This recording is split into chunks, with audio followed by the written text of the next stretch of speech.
Hello, and welcome to Powered Casual Presents Humblewood, um, a brand new game for this particular channel. We've never done Humblewood. I've never actually even done Humblewood as a setting off the channel, so I'm crazy excited about this. Um, so to sum up, I'm not the DM this time, but I am Ian. You've seen me on literally every stream that this channel has ever done. Um, to my left, because that is a direction that I'm actually pointing in real life, we have Ark, who you have seen on most of the other streams on this channel. Hello. Below me, we have Sean, who has been on the rest of the streams, the ones that Ark has not been on. Sean has been on. In the sort of diagonalish leftish direction, we have Aaron, who is brand new to this channel. Whoa. Participates in chat from time to time. Indeed.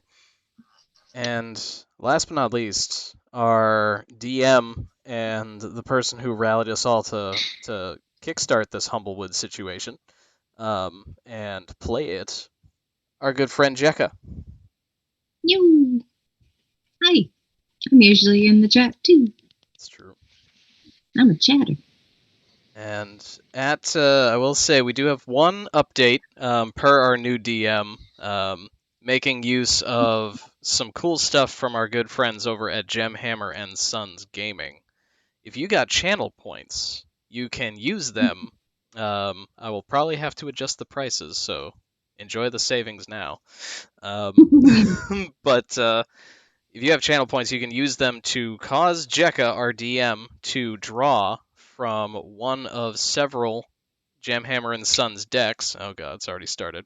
Including the deck They're of so cheap. Blunders, Oh, deck shit. of Wonder, and the deck of Sunder. That is cheap. Oh dear. So yeah, right now we've already Sean has already kicked it off with a blunder. State your price, quick. Yeah, like I gotta. We're going. Sean, you twisted your ankle. Your movement is halved for 3 rounds. Sounds about right. Yeah.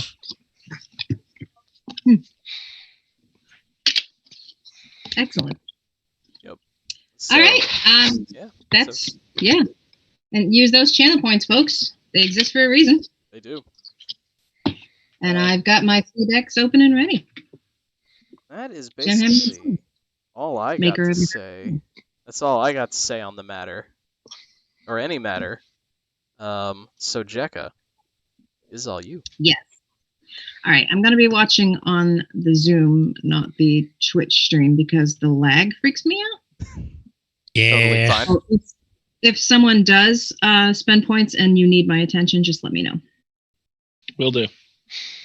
All right. Hey, everybody. I'm Jekka. I'm the DM for this session. We will be running the starting Humblewood campaign, the one that is in the actual campaign book. If you've done it before or you know what happens, please keep it to yourself. I don't want my players spoiled. I am still somewhat of a baby DM. This is my way of keeping my training wheels on. They're coming off very soon, but for now, let me be. Thank you. I've made a lot of changes, too, to kind of spice it up, because that's how I do.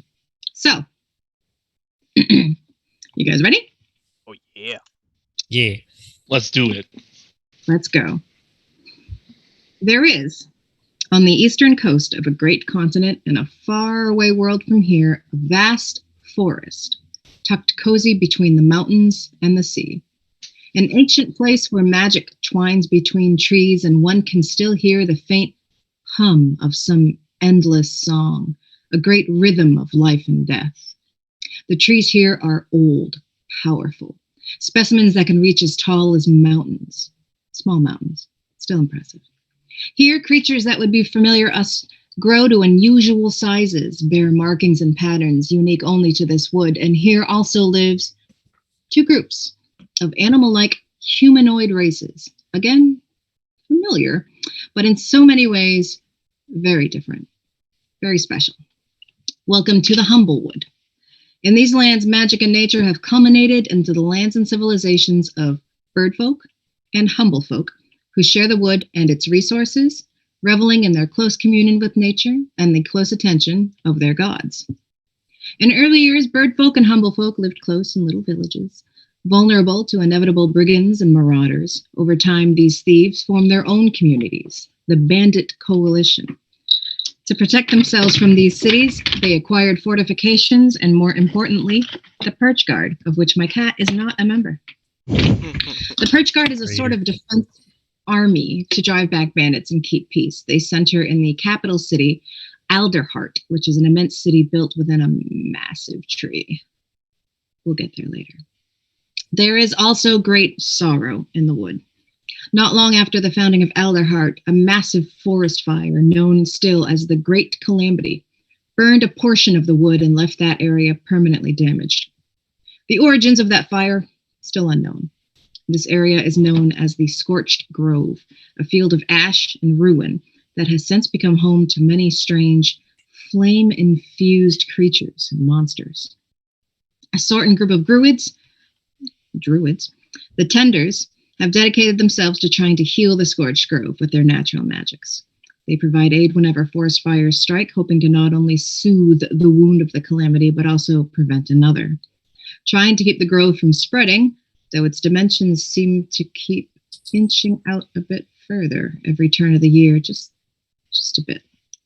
Tenders seem to understand a worrisome truth. Since the grove's initial burning, though the wood has known relatively few fires and never so dire as that first, greatest one, nature's balance can be disrupted at any time by even a single spark. This is increasingly clear now, as in recent years, fires have begun to pop up, raging through the wood with strength and fury not seen in ages past before being dampened down.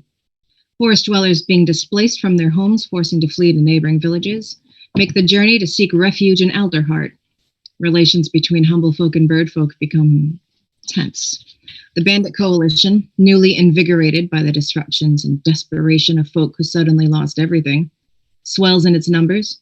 The roads and path of the wood, not as safe as they were. But today, we find ourselves in the village of Meadowfen, a small village near the main road, south of the Scorched Grove. Meadowfen has been quiet for so long as anyone alive can remember. It tends to be described as sleepy, which mood. But like most places, even Meadowfen has come into harder times. The seasonal rainfall hasn't arrived with the season, and the fields lay nearly barren. Trade wagons sent from the capital to provide relief have gone missing, bandits prowling the roadways likely. Worse, fire-based creatures venture closer to the village than ever before. 1 week ago today, an ominous plume of thick black smoke to the north blocked the sun. A few brave villagers ventured out to investigate and haven't come back. The source of the smoke remains unknown, though it has since cleared. It clearly lingers in the minds of the folk in the way they glance over their shoulder northward, wondering, and in the faint smell of burn sometimes carried on the wind. But today's market day, and most of Meadowfen has come out for what passes as the spectacle, to peruse crafts and shop for wares and barter and buy and, most importantly, gossip. Stalls hawking packs of travel rations stand between kiosks of fresh hut pies. There's a Maypack tinkerer, which is what Maypack would be the raccoon race, look it up. Sells sculptures he's made of fused metal bits and bobs alongside tools and cart pieces for repairs. Wood carvings and children's toys and woven fabrics and fruit candies, colors and shouts and smells. There's a Luma, a pigeon person playing a lute on a corner alongside a gerbine mouse person with the smallest accordion possible. And they're cheering whenever a coin is tossed their way. And it's market day. Ike, what are you doing on this market day? Where are you? What's up? Well, Ike is definitely not weaving his way through the crowd, casually eyeing maybe something that's like a little too far out on the edge of the table. Maybe definitely not eyeing seeing a purse that's dangling a little loose. Definitely not seeing somebody with a knife that they probably don't need. You know, just definitely not weaving his way through the crowd looking for shit to steal. And is he not looking for shit to steal with the eventual not trying to steal it, or is he just looking? Depends on the situation. Depends on what he finds. But yeah, no. If some stuff were to slip off a table, whatever happens. Why don't you roll a perception for me? Ooh, that's a bad score. Okay. 12. Nothing looks like a super easy take. There is a little leather pouch that the vendor of that particular stall is turned away at the moment, and it's at the farthest corner. And you're pretty skilled. You think you could if you wanted to. You could certainly try. No one seems to be looking. It's up to you. Yeah, we're gonna do it. Yeah. Okay, that's a sleight of hand. It's gonna happen. Come on, this one I actually spec'd for. Let's see. 14. So you wait until you're definitely sure. For a moment, there's like a little kid hedgehog kind of looking at you like, "You're tall, mister," and you're like, "Yeah, I am." But then more shouting from the bards gets his attention. He looks away, and you just slip it into one of your many, many pockets of your voluminous cloak, and well, you have a goodie. Well done. Sweet. And move on. As you tuck it away and you're feeling pretty good about that, you're reminded abruptly of you had such an odd dream last night. It's definitely started as a nightmare, and you're no stranger to those. You get them. You've got regrets. It happens. Yeah. But at the end of it, you opened a box, and inside there was just a stick, but the edge of it glowing slightly with heat embers flicking off of it. And at the bottom of the box, not a note, just carved into the bottom of the box, said, "Take a trip." Weird.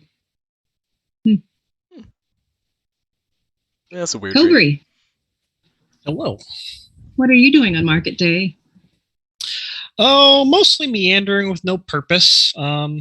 Seems to be about the right time to find something to snack on. Not like a meal, but just like something. There's plenty of that. There's if you want savory, people are selling small little open cups of stew. There are fruit pies. There's more like you can just grab an apple. Yeah, probably leaning more towards like the little cup of stew. Cup of stew. I love it. All right. This particular vendor, let's say, is a strig, a small owl person, just like you. And they've got a little rickety cart, and the advertisement says Lou's Stew. And you would assume that the proprietor, if not Lou, has stolen Lou's identity. They offer you a small little cup of stew. It's super cheap. You've got that pocket change, not a problem. And it's delicious. Excellent. Cobry, do you want to describe yourself? What do you look like, dear? So Cobry is a stout strig. Keeps his walking staff with the little hop leaf on the top with him most of the time. And is usually clad in a forest green cloak.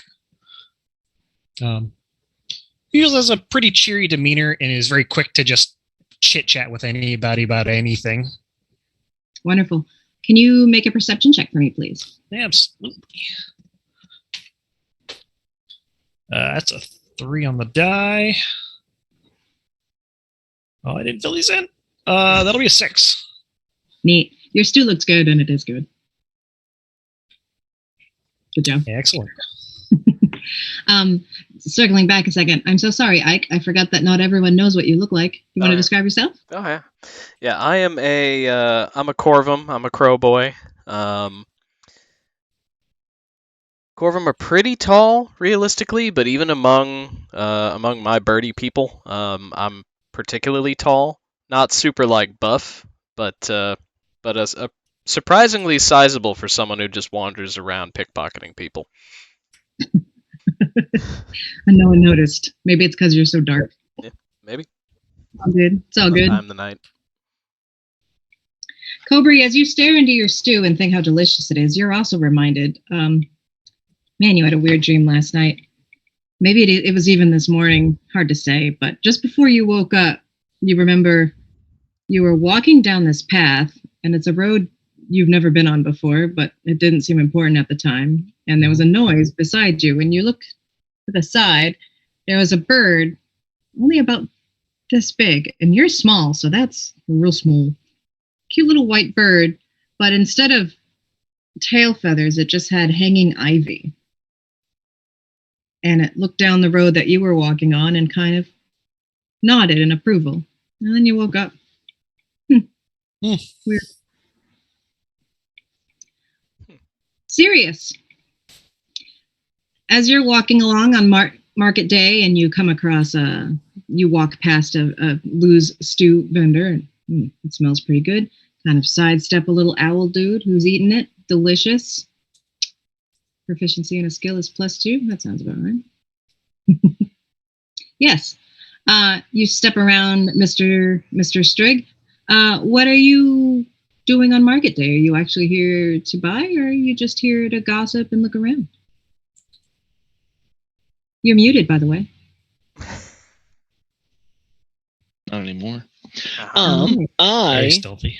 would say that it's probably more, I'm here looking for information. I'm trying to find other herbalists or vendors of flowers or any crops or anything like that.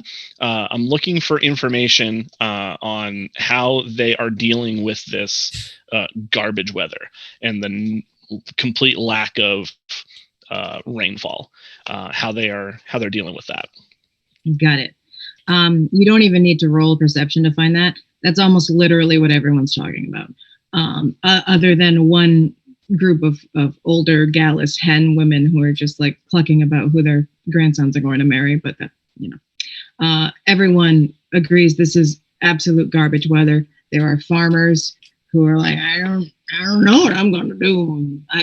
This shit should be sprouting by now, and ain't nothing. So most of the people seem to think that Alderheart is going to step in at some point. It really should have already.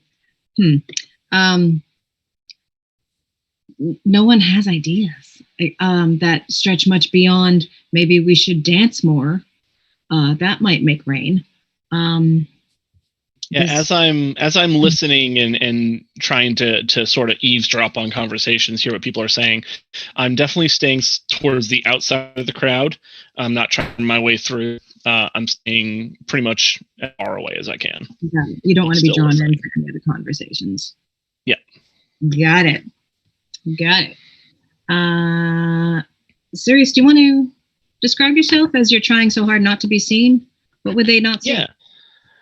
So I am a hedge, which is a little hedgehog. I'm about as small as you can be. He's only about 3 feet tall.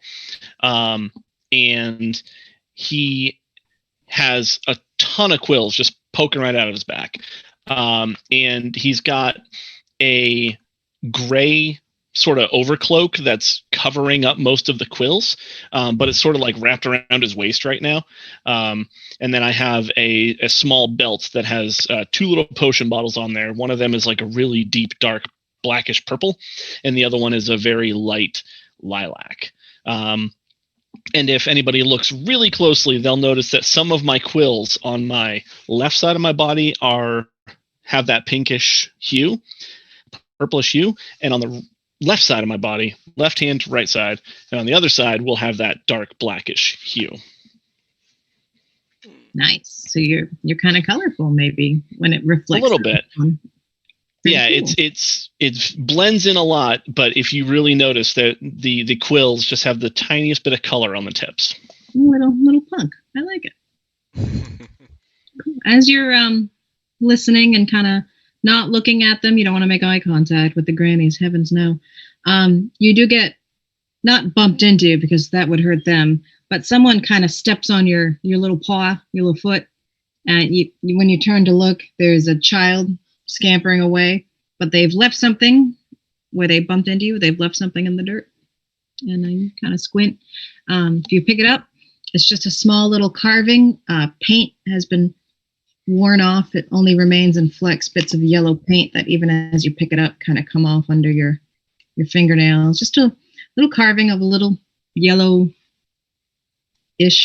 little rose. It's cute. Small little rose. Yeah, I'll definitely grab that. Cool. It's yours now. Enjoy. Awesome.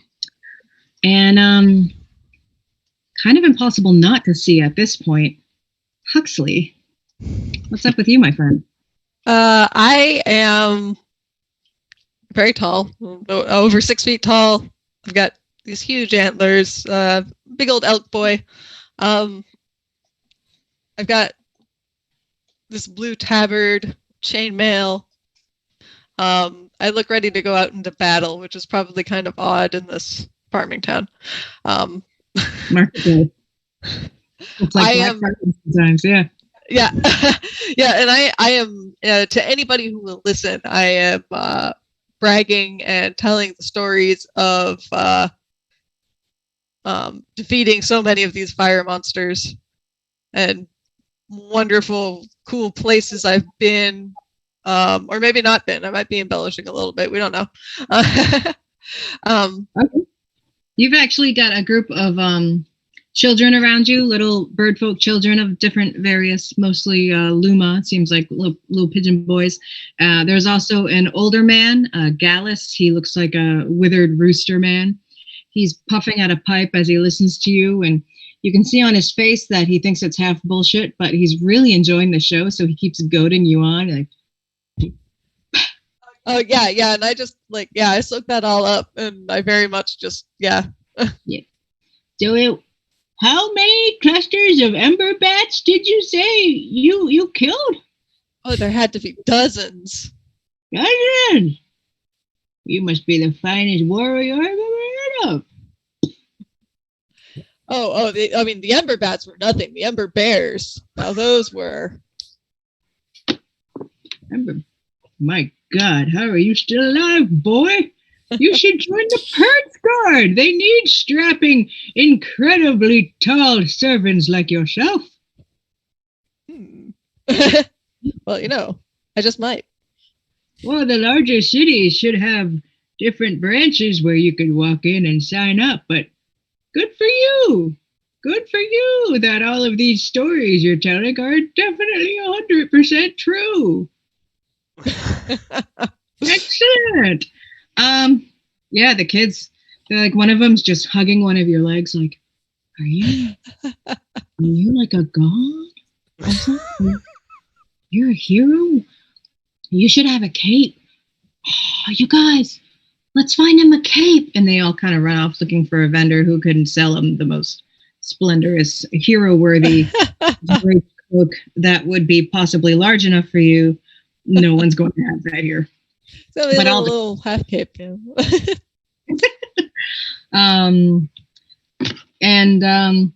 You didn't dream last night, so No you're dreams. good. You got nothing on your mind. Yeah, head empty, heart full. Bless. Cool beans. But can you please make for me a perception check?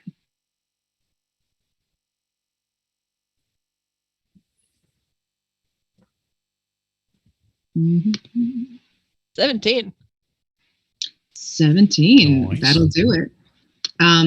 Maybe it's because the din of your own storytelling has died down, or the sound of the children scampering away has died down, but one of your ears kind of, as you hear something closer down toward the center of Village Square. The market sprawls outside even of the Village Square, which is probably the largest part of the village, but too many stalls.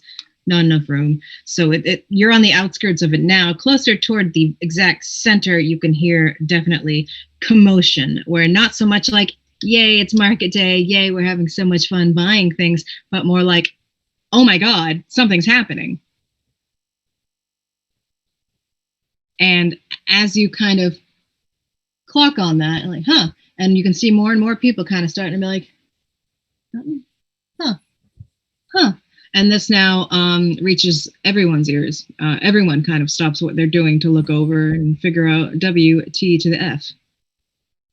Do any of you want to investigate, or is this now the time to steal everything? I'll definitely start heading that way. Again, sort of staying to the outsides of the roads, to the lanes of the markets. Just trying to get an eye on it before I get too drawn into it.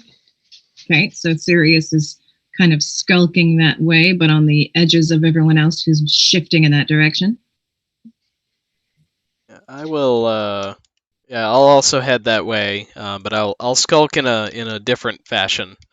Just nonchalantly down near the back of the crowd, if I can do that. And yeah, same sort of appraising eye as before. Got it. So the larger Corvim tries to wedge himself into the tiny hedgehog's shadow as you both sleep. That's good enough. No one's really paying any attention to either of you, so this is not a problem. Everyone's looking toward what they're walking toward. You reach the center square. People have kind of all stepped back to give room to this Strig. She's a swift Strig, tawny color, kind of a light fawn. And I'm going to switch to my script here because I have written for this. Okay. Right. She's seems probably not that much older than the rest of you, and she's limping. She's clearly wounded. The edges of her feathers are singed. There's a whole section of one wing that's just been burnt to maybe 4 inches shorter than those feathers should be. And she's just dusty with ash and soot. One of her eyes is caked closed with blood, and she's just limping determinedly. People keep watching up to be like, hey, can I help you? She's like, no. And she's walking very determinedly toward what you all know is the village elder's home, which of course is also the largest one, right in the center of town. The doors to it are closed. There's a rocking chair on the porch, but there's no one on it yet. But she's making her way with a very single-minded determination to that house. But she gets maybe a couple yards from it, and you can see she's just face down onto the packed dirt. I'm gonna rush over to her, and if she's still awake, attempt to persuade her to let me help her. If she's not awake, I would just like to pop open my pinkish purplish vial and try and do a medicine check to try and help her feel a little bit better. Yeah, all right. Why don't do you have proficiency in medicine? I don't have proficiency, no. Okay. She is awake, and she kind of lifts her head and looks at you through her good eye, kind of suspiciously, and she just kind of like mumbles like, spiky boy. Go ahead and roll medicine, and let's see how that goes. Okay. So we have got a nat 1. Oh, the first one. Nice. I did it. Okay. I'm so proud. You try to check her over, and you put one of your hands right into her wound. Awkward. You feel emboldened by this failure. Oh no! So, like to try again. Exactly. You kind of like, she winces, but you're like, of course she did. I'm helping her and she's hurt. So you take your hand out of her wound and try it again. That one is a 13. Oh, that's better. She kind of recoiled the first time and tried to pull herself away from you. Like, what is the matter with? Oh, that actually is better. Thank you. You kind of smooth some ash and dirt out of one of her wounds. That's probably why it hurt. You were cleaning the wound of dirt. Mm-hmm. It was helpful. Yeah, I was just reaching in, Supposed to happen. Definitely didn't put more in there, but if you did, it's healing dirt. But now you're definitely helping, and she's kind of letting you do it, but she sits up a little, and she's still looking at the elder's house, and she's like, can someone, I have to speak with him. We're all in grave danger. Someone please knock on his damn door and get him out here. I'll start looking around and I'll pick someone out of the crowd, and I'll see a tall Corvum, and I'll be like, "You go to the door right now." Must be because you're always so sneaky. You happen to notice the one person who's trying not to be noticed, and you're like, sucker. Like, so you just flag down the the Corvum in the crowd that's twice as tall as you are, and just be like, Yeah. I was like, sort of, like, definitely in the middle of like sizing somebody up, and it was like, yes, I shall do that right now. Thanks. And yeah, and I'll, Lots of heads follow in the through with it. crowd. Yeah. Lots of heads in the crowd slowly turn and look at the Corvum, and you have a moment of looking at so I much guess- attention. I make a show of walking stately to the door now. Puff up your feathers a little. Yep. Little strut. Easy. Easy enough. You bound up the two stairs past the rocking chair. Rap, tap, tap on the door, which opens. And not the elder, but actually her husband looks at you. He is also a gallus, a different looking kind of rooster fellow, and he looks at you. Oh, you'll be wanting Alduin. Mm-hmm. Totters off, and you hear him. Alduin, trouble. Trouble, it's market day. What, it thieves? No. No. What? No. No thieves anywhere, ever in this town. Hi, Katie. Yes. You'd better come out. So after a moment, Alduin, the village elder, she's a dark gallus. She's quite pretty, actually. Her feathers are a great deal like yours in that they're black, but with a sheen of a blue purple to them. But she's got one of them thingies there, cockcrow, I think they're. I don't know. It's red anyway, and she's got red accents around her eyes, and her little hangly gobbly thing is red. And she gives you a long look, and she's like, "Yes, no thieves here. What's the problem?" I'll just kind of gesture to the woman lying in the dirt. Okay. Give me a hand, be a gentleman.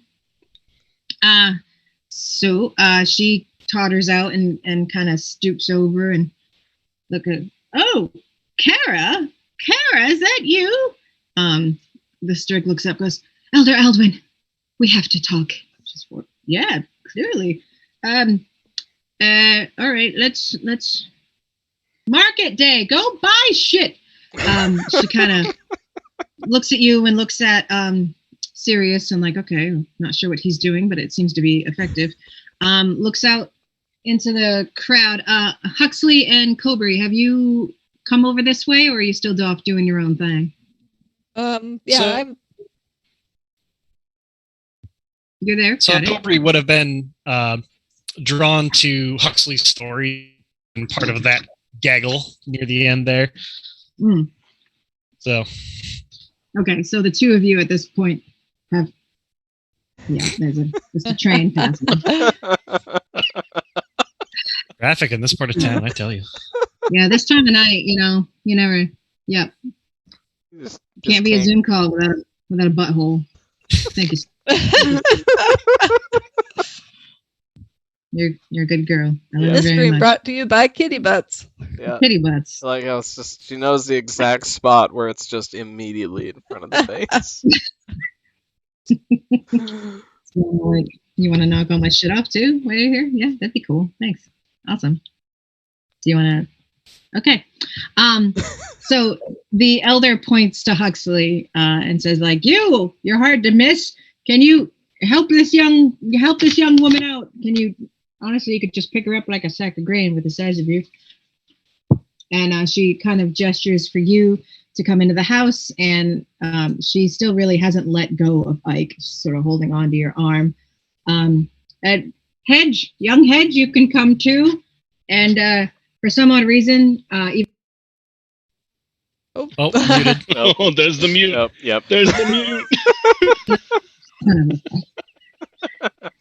Even though you haven't done anything, when she gestures to Huxley, she also seems to include Kobe. Apparently, she thinks you two are a couple. I don't know, but she gestures for I ship it. come into the house, and bring Kara. Let's see what's wrong.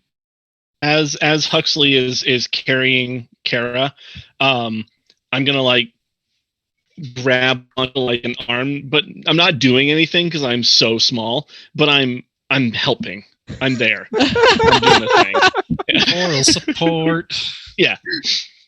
That's adorable. She has you sit around the table. She pulls out a chair for Kara to sit in, and she starts like dabbing medicine all over her, and like kind of looks at the medicine that Sirius has already done, and like, well, a bit crude, but it seems to have worked. I'm intently watching this. I'm just.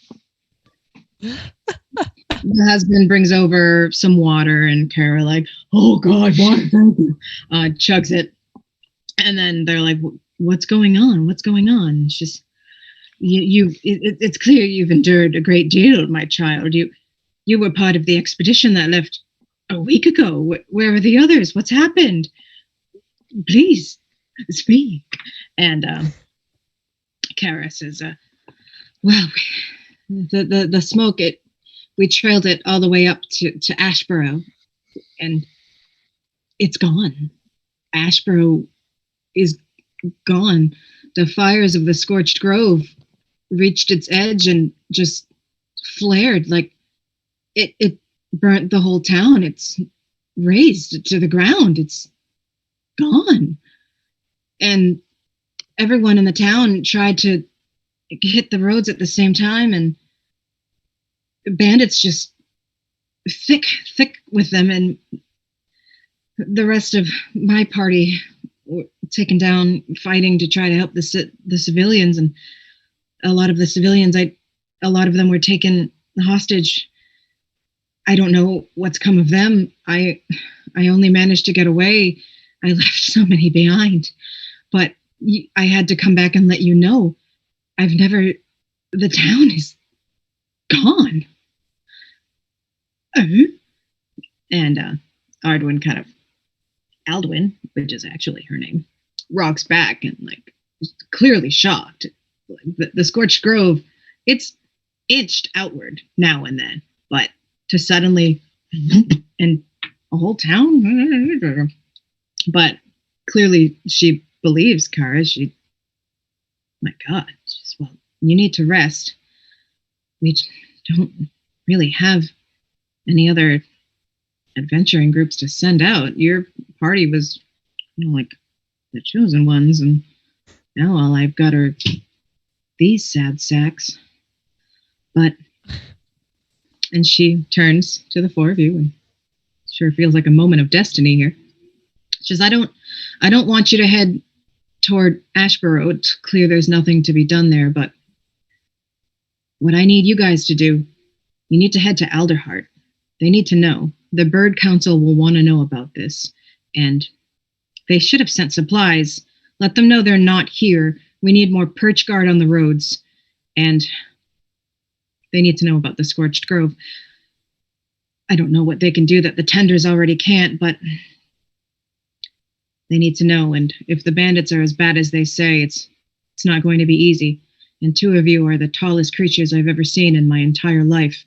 So that makes me feel like you're somehow capable, as though height determines capability. It doesn't. But listen, I'm old, and you're all I've got. Yeah, at that point, I'm just like, what? And you, spiky one, who would dare strike you? None.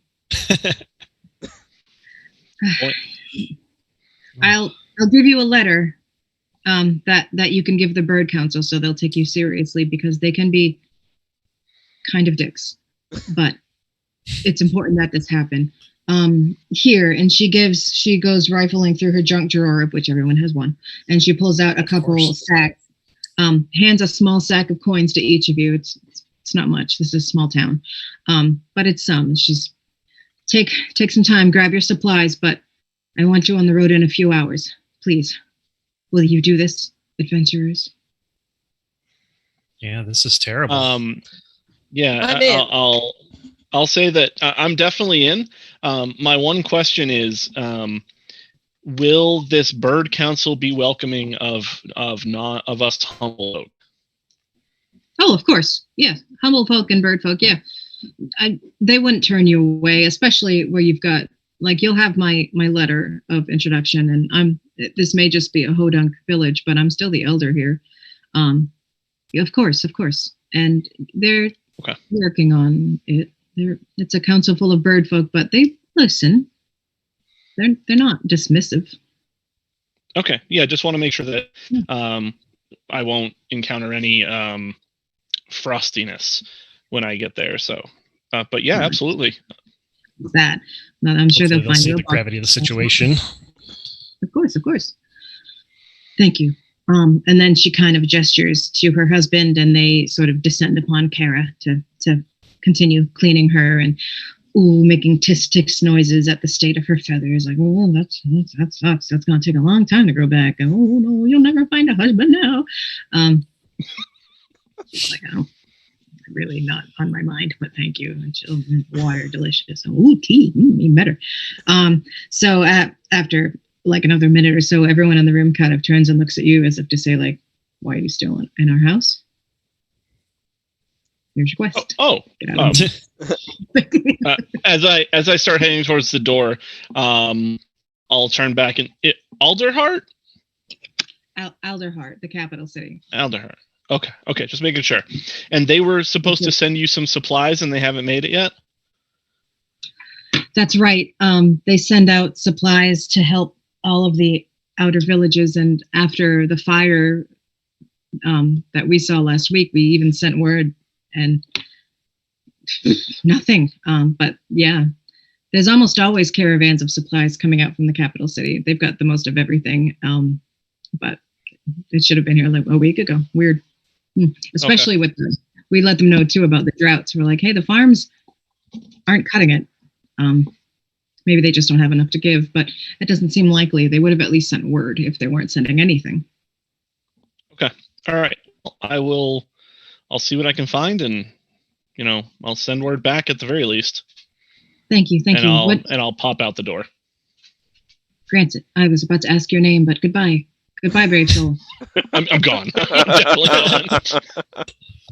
We'll remember you always, Spiky Boy.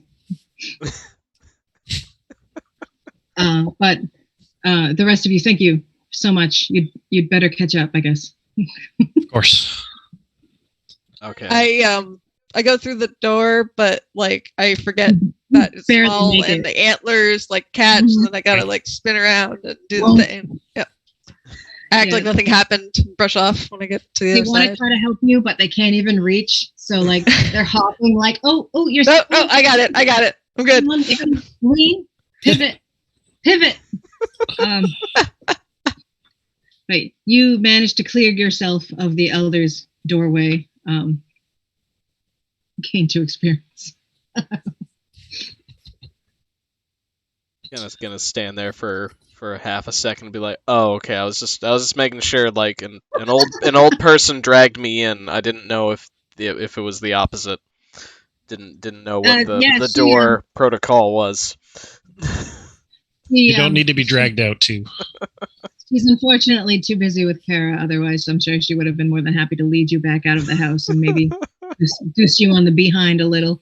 She gets her grannies the way she can. Alas, another day. So back out into the sun. Still mid-morning, market day. People seem to have well, that excitement's over. Back to the gossip.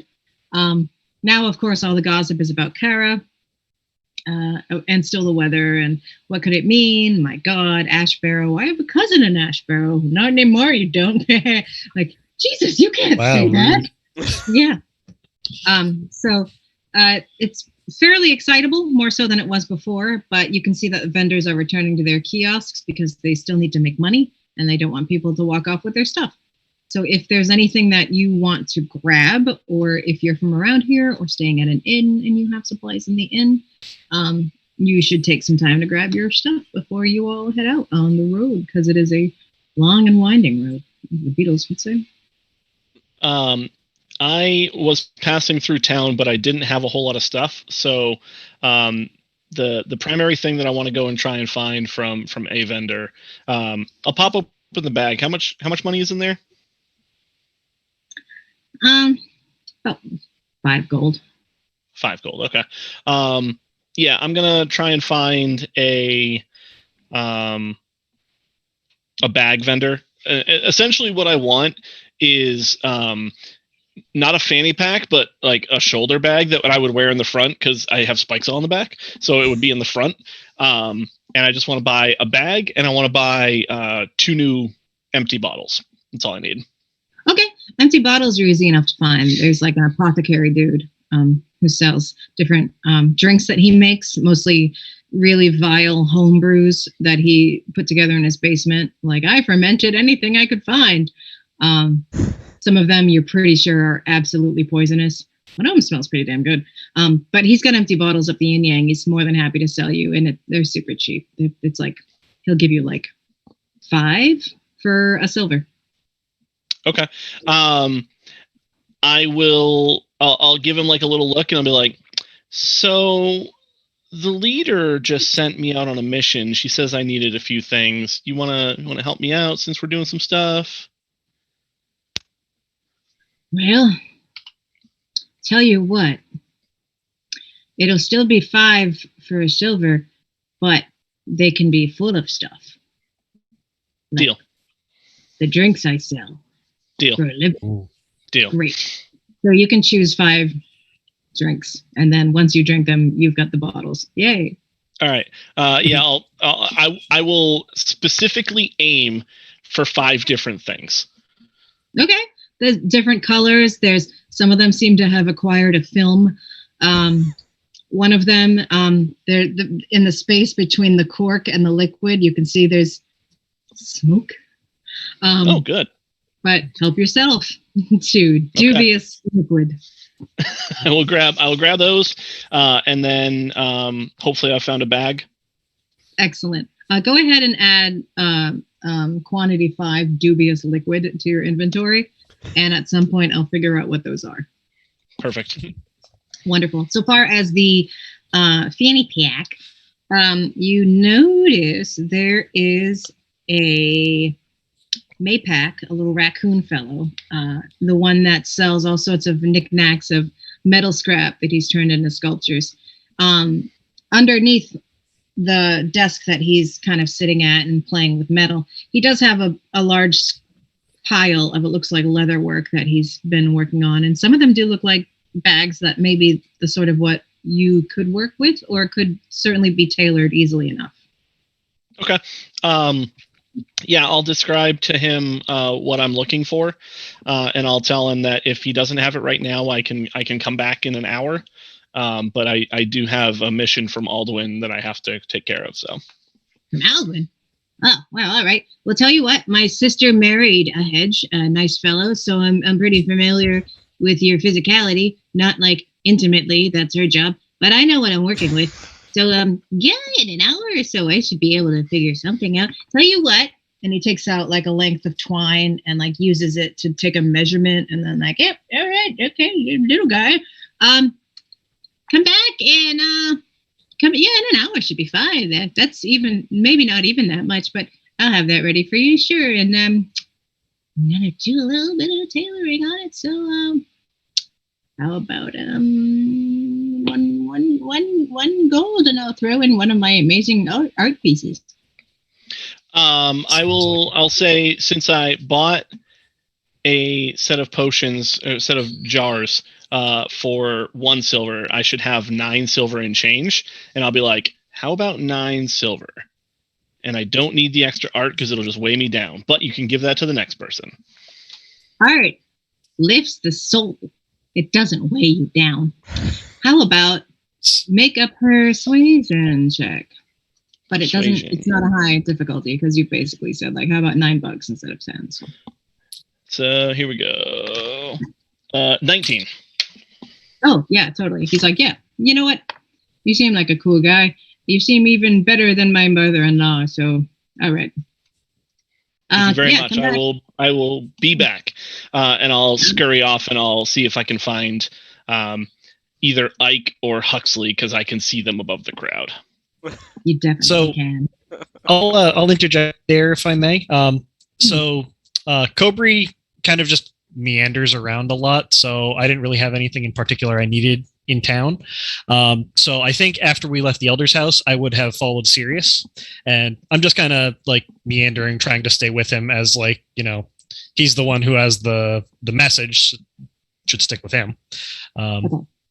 And so if you don't want the sculpture, I'll take it. I love little knickknacks. I'll look and and I'll look at the guy and be like, yeah, I get he wants it. Absolutely. Oh, do you sculpt? Do you make art? Do you do things? Do you have a card? Do you have an Etsy? Just dabbling a little bit. I am getting into crystal work, actually. Trying to map out some star charts. Okay, yeah. I work with metal and, you know, real things. But here you go. You can have this one. It looks like I'll be honest, I don't know, but it looks neat. We like to call that up to viewer interpretation. Yes. Thank you. I call it NFT. Yeah. It, no fucking title. I couldn't think of one. Thanks. Fair enough. And Sirius, you managed to spot both Ike and Huxley. Okay. I'm gonna head over towards Ike first, and I'm gonna be like, "Hey, thank you for going to the door.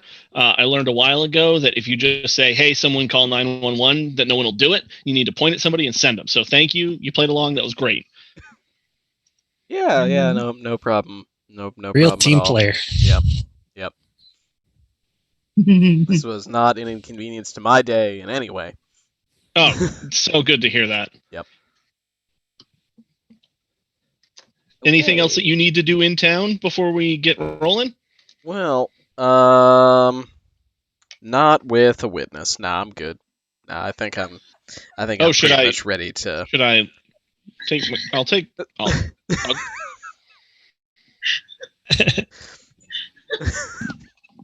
No, I should be okay. I'm pretty much on the road all the time anyway. So this will just another step in the journey, as it were. Okay. Huxley, Yeah. I'm just waiting for a bag to be made, and then I'll be ready to rock. All right. Huxley, the longer you stand still, the more children seem to gather at your feet. You're just like a big tree. Yeah, and I'm bragging again. Like, I'm telling the tales. I've already gone to the inn and grabbed the items from my room. I've got my bag. I'm all checked out. I'm showing them my weapons and bragging about the fine servant craftsmanship, craftsmanship. Everything you show them, the kids are, ooh. And every story, they're, whoa. And one of them's like, "Can I touch your horns?" Well, sure, young friend. And I kind of Yeah,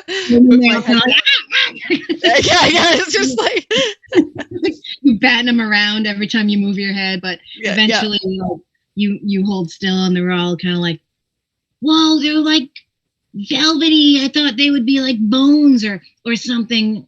Are these your bones?" And one of the kids like pulling a little, like, "Does this hurt your brain?" It doesn't move me at all. I'm just like just solid as a rock. And I'm like, "Why no, child? It does not. My brain is fine. My brain is fine. How is yours?" It's pretty good, but I need to eat more vegetables. So you now have like a legion of followers. After a minute, they'll let go so that you can straighten back up because they understand that back pain happens. But they pretty much worship you at this point. And you're ready to go. So I suppose you can just be a playground while you wait. Yeah, I do that. Groovy. I'm shining my shield. You know that children are the future, so you can have an inspiration for that you can use at some point because that's pretty cool that you're doing that with the kids. Sweet, thanks. Good for you. After an hour passes, if everyone doesn't have anything specific that they want to do or nothing really else comes to mind, Ike, now that you're not trying quite so hard to not be noticed, you are getting some, we'll say, flirtatious looks from some of the younger female bird folk. Just throwing that out there. You're a young, handsome filler. Oh yeah, no, I am the vision of tall, dark, and handsome. So yeah, like. We're talking about in game.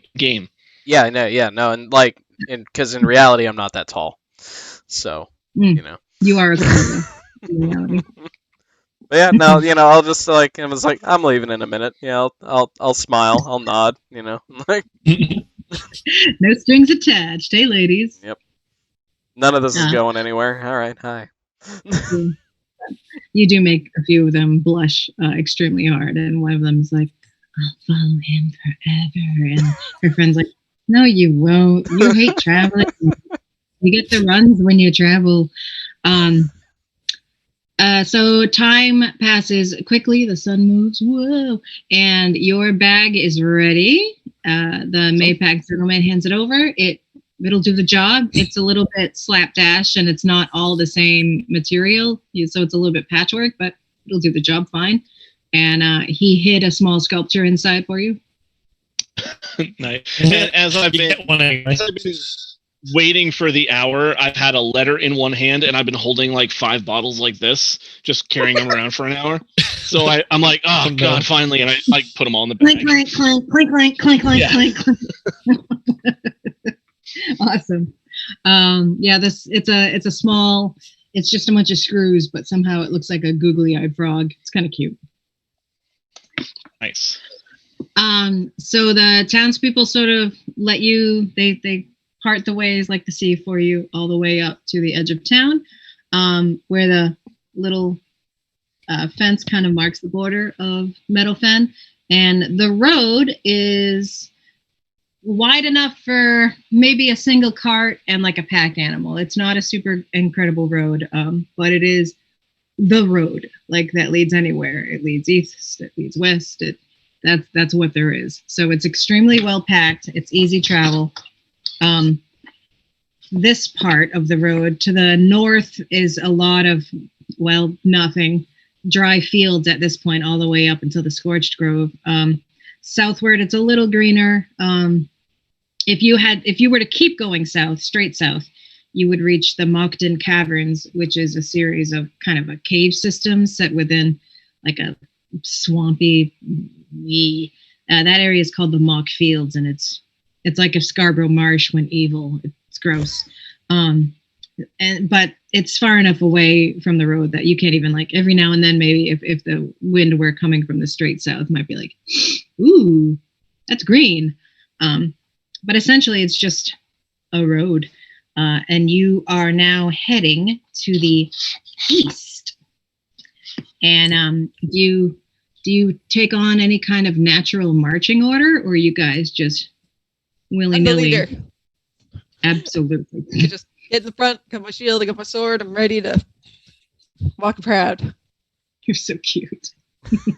I'll fall in next to Cobry, and because we're similar-ish in size, so it just feels natural. And as we're going, I'm gonna sort of mention just to the group and be like, so where do you think those supply runs went? Like, if they were supposed to send supplies over, do you think we'll run into them on this road? Well, watching out for, I suppose. Once we hit the thick of the woods, there's just no telling what we can find there. So I think all we can do is just keep an eye out.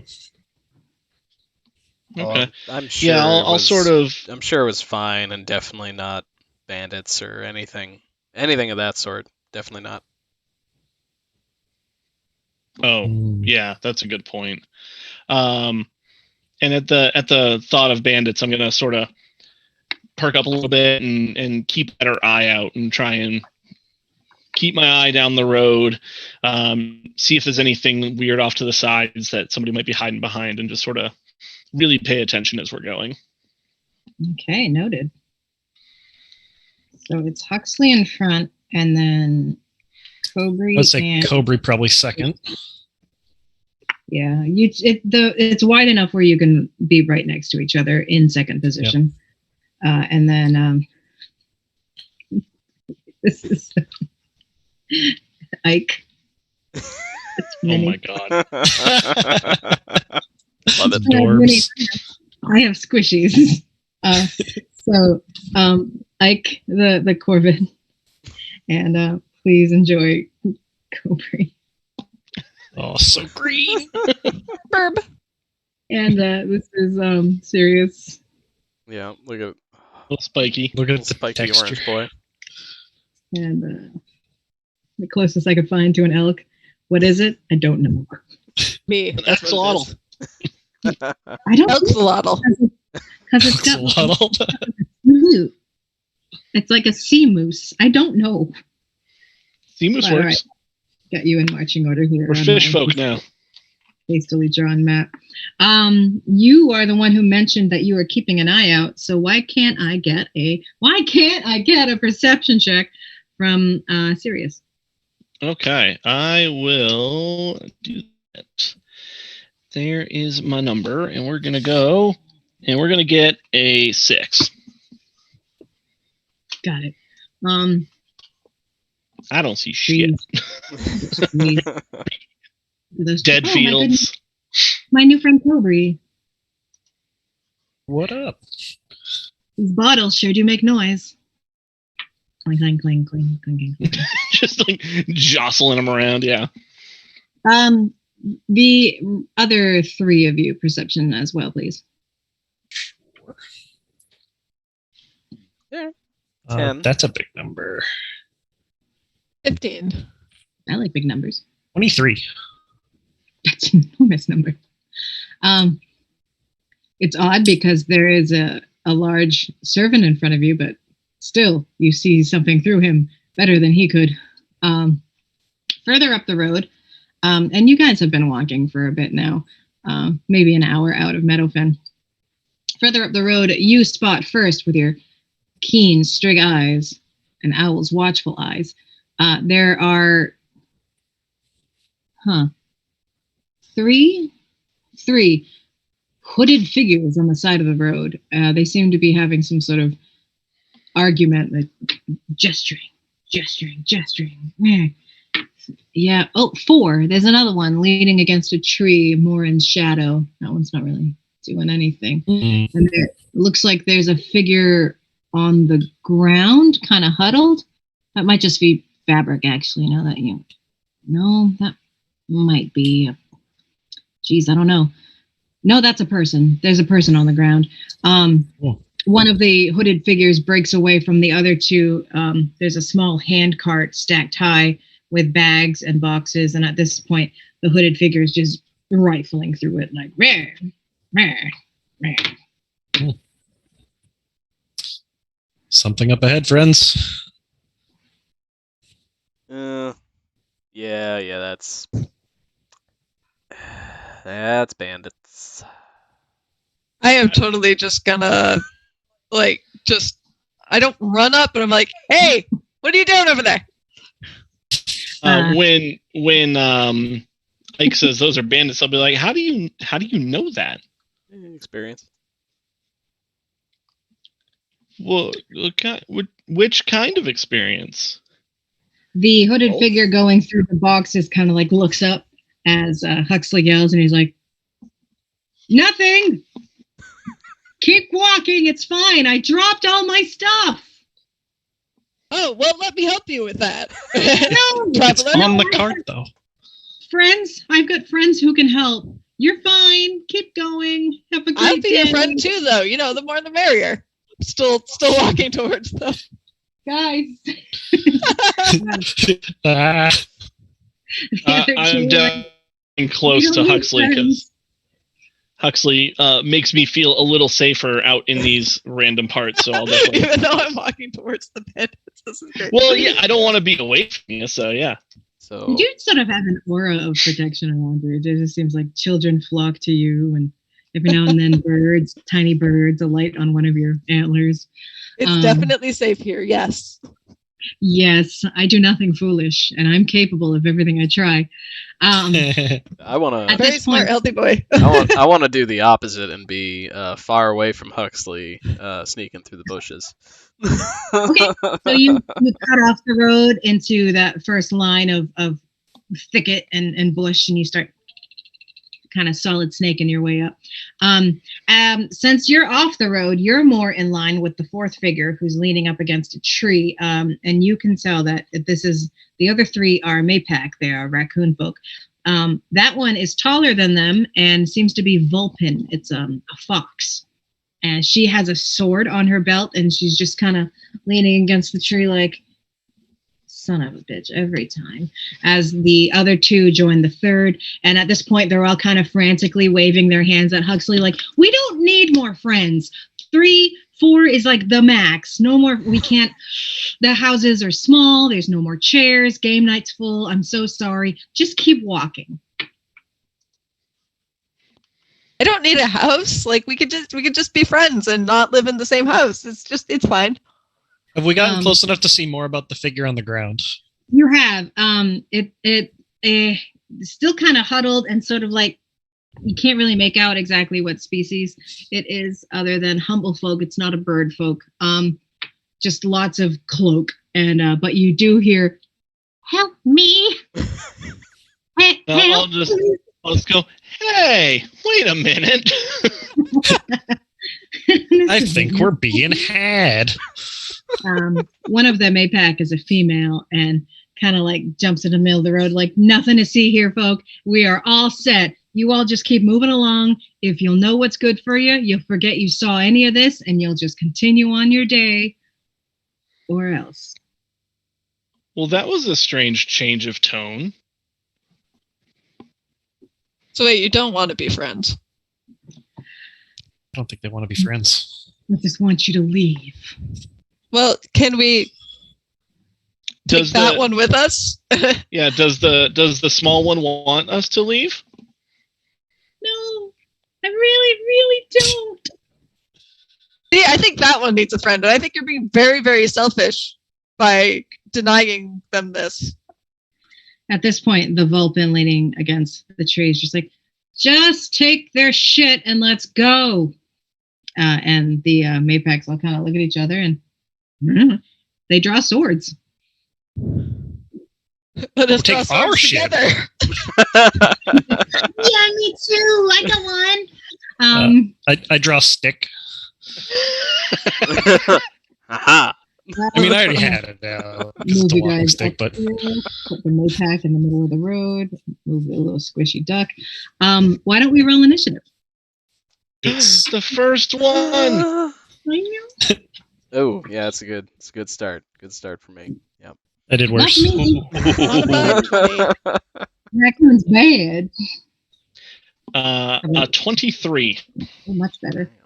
All right, 23 for Sirius, which I wrote wrong, but you know what? No one needs to know. You Serious got that. business. Serious business. Oh, I like it. Ike, what'd you get? 5. 5. Got it. Cobry. 4. Love That's it. right. Did you also roll a But 2? he was right. Yeah. 20. 20 for Huxley. Lovely. And then we had an 18 and a 2. And then there's 3 of those. Okay, great. Then Sirius, you're first up. Okay. How far away have we gotten at this point? You are. Sorry, I just noticed the chat. You are probably about 30 feet back from the first Maypac bandit, who is the female. Behind her, maybe another 15, are the other 2. Off to the side of the road is the whimpering figure. off the other side of the road, under a tree, is the Vulpin. Okay. And Huxley is making progress forward. I've been standing next to Cobra. All right. I'm going to hustle my little way over there. I can get 25 feet, so I can get 5 feet away. Right. And I'd like to, since I can't quite get there, I'm gonna open up my bag and I'm gonna rifle through and I'm gonna grab a random potion. Shit. Okay. A potion or one of the 5 liquids? The 5 liquids, the random 5 liquids. A dubious liquid. Fantastic. This is your problem to figure out now. I'm sure gonna is. pop the top off and I'm just gonna splash it across her face. Across the female bandit's face. Okay. As you do, like a Naruto-esque smoke screen, just like blackness just billows out of the potion bottle. And she rears back like, what the? Oh, why does it smell of onions? Oh, God. Now, I'm going to say there is a, let's say 20-foot wide and 10-foot deep smoke cloud that obscures the road. She is in it, and you are in it as well. You can't see anything. Okay. And so in that motion, I'll pop the top, spray it, and then I'll put the top back on and put it back in my pouch. Okay. So now you are and I'll yell to everybody and I'll be like, well, that didn't do what I thought it would do. Good luck. You can hear the two. What did you think it would do? What's that? I can't see anything. Wait, Priscilla, you all right? She's like, I don't know. Huxley, that's you. So I'm in the darkness? You are right on the outside because he actually scuttled right up past you on a tiny, fast little leg. Okay. So you can see sort of the backs of his spikes, and then before his body ends is just like a cloud. There were people here, and now there is darkness. Mm-hmm. My old friend. Hello, darkness, my old friend. Okay, so I can see the quills. So I think what I want to do is just kind of, I want to make my way towards the person on the ground. Make him away. But while I'm doing that, when I'm on the I'm probably trying to do too much on my turn, but I want to take and kind of try to pick Sirius up and move him out of the cloud, and then walk in the direction of the creature on the ground. How much movement do you have? 30 feet. Okay, so I will say, Sirius, make a wisdom check. Wisdom, okay.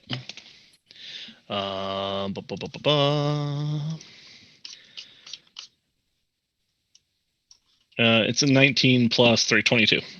Perfect. So you have enough situational awareness that you can recognize who is picking you up. You don't like, who, what, why.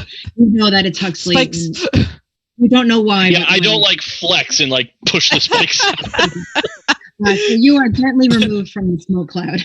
Excellent. And then because that was easy enough and he didn't struggle or anything, that's fine. You're able to do that and also move kind of around the edge of the smoke cloud all the way around. On the other side, there are 2 Maypac bandits, the 2 males. One of them is between you and the figure on the ground. The other is still more in the road, headed up toward where Priscilla just vanished. Yeah. All right. And I assume he's got a sword drawn? Yes, it's a short sword. Yep. Yeah. He also has a bow, but the bow remains on his back. Okay. All right. I'm like, hey, what kind of sword you got there? Short. Yeah, but like, who made it? Who's the swordsmith? Oh, it was my brother's, passed down. We're fighting. Are we? Oh, I thought we were comparing weapons. Oh, geez. What do you know? Well, all right. Yeah, let's spar. Let's do this. Well, no, what? Now I want to know. What do you want to know now? What do you have? What do I have? I have this fine cloven thorn sword here. It's the fine serpent construction. It's it's one of the nicest swords you can get. Do you want to switch? Well, no, this is important. This sword's important to me. I've had it since I was young. Well, do you want to come take a closer look at mine? Mine's pretty cool. I look like I consider it for a moment, and I'm like, nah, you've seen one of those. You've seen them all. It's got tiny writing etched on it. Could be magic.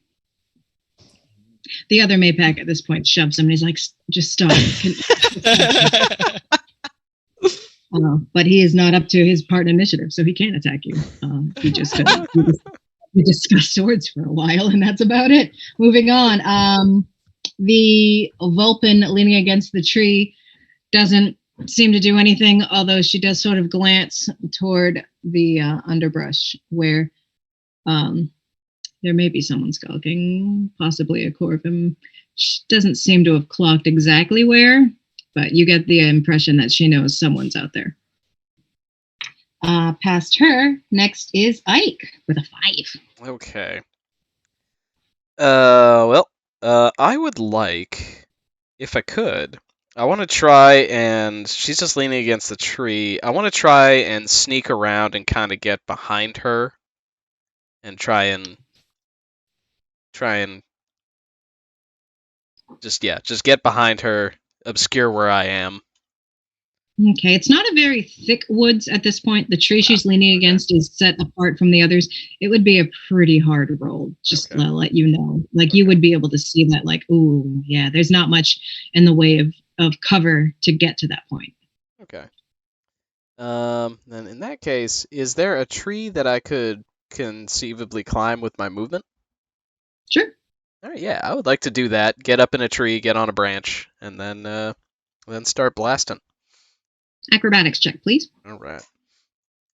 So I start blasting. It's 13. Master Blaster. You do all right. You climb pretty deftly. You can get up to a very secure-looking bough. The ones much higher than this don't look as though that they might get a little precarious, but you're at a decent enough height. You can blast. All right. So if you want to. Yeah. So, can I see the Maypack that is currently having a scholarly discussion about swords with Huxley? Yes. Okay. I would like to shoot him with a short bow. Just sort of in the middle of the conversation. Go ahead and roll. Oh, rude. And, all right. This die's not paying off for me. That's a 10? So he's like, well, it really holds a nice edge. I mean, I don't get to... Has someone just shot at me? I'm British now. You've shot at me so hard that I flew across the entirety of half the world. Nope, he's not British. You just startled him briefly into that a completely indecipherable accent popped out of him. But You're British, yeah. It really wasn't. The arrow would like enough where like some of his fur was like like a super slow-mo.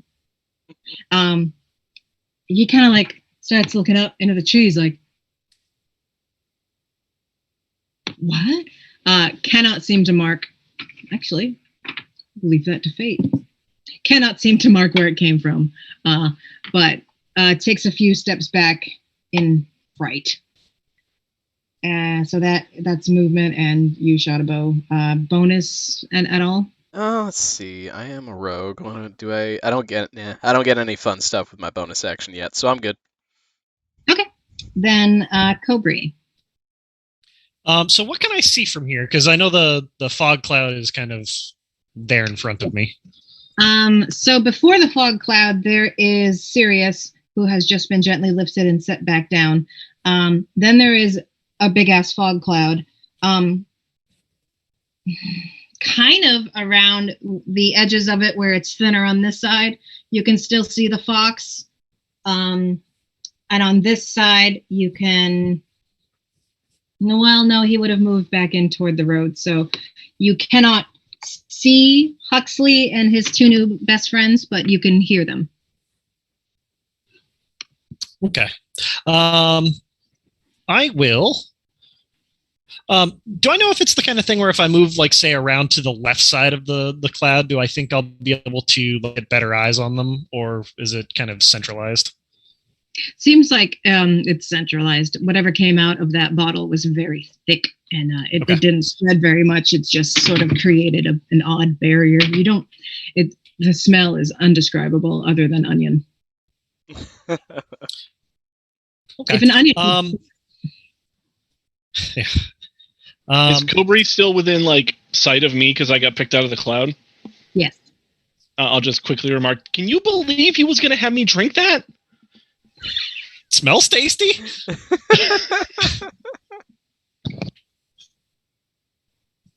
I guess I will. I'll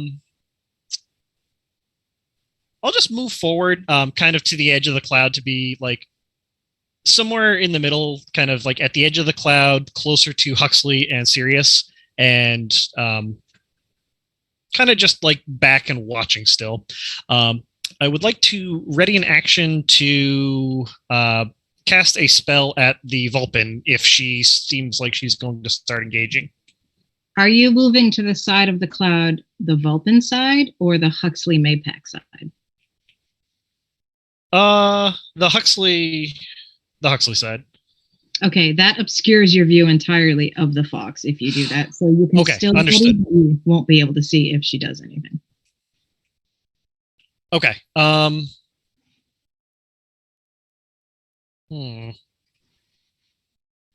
that case, I'll change my course then. I'll stay on the Vulpin side.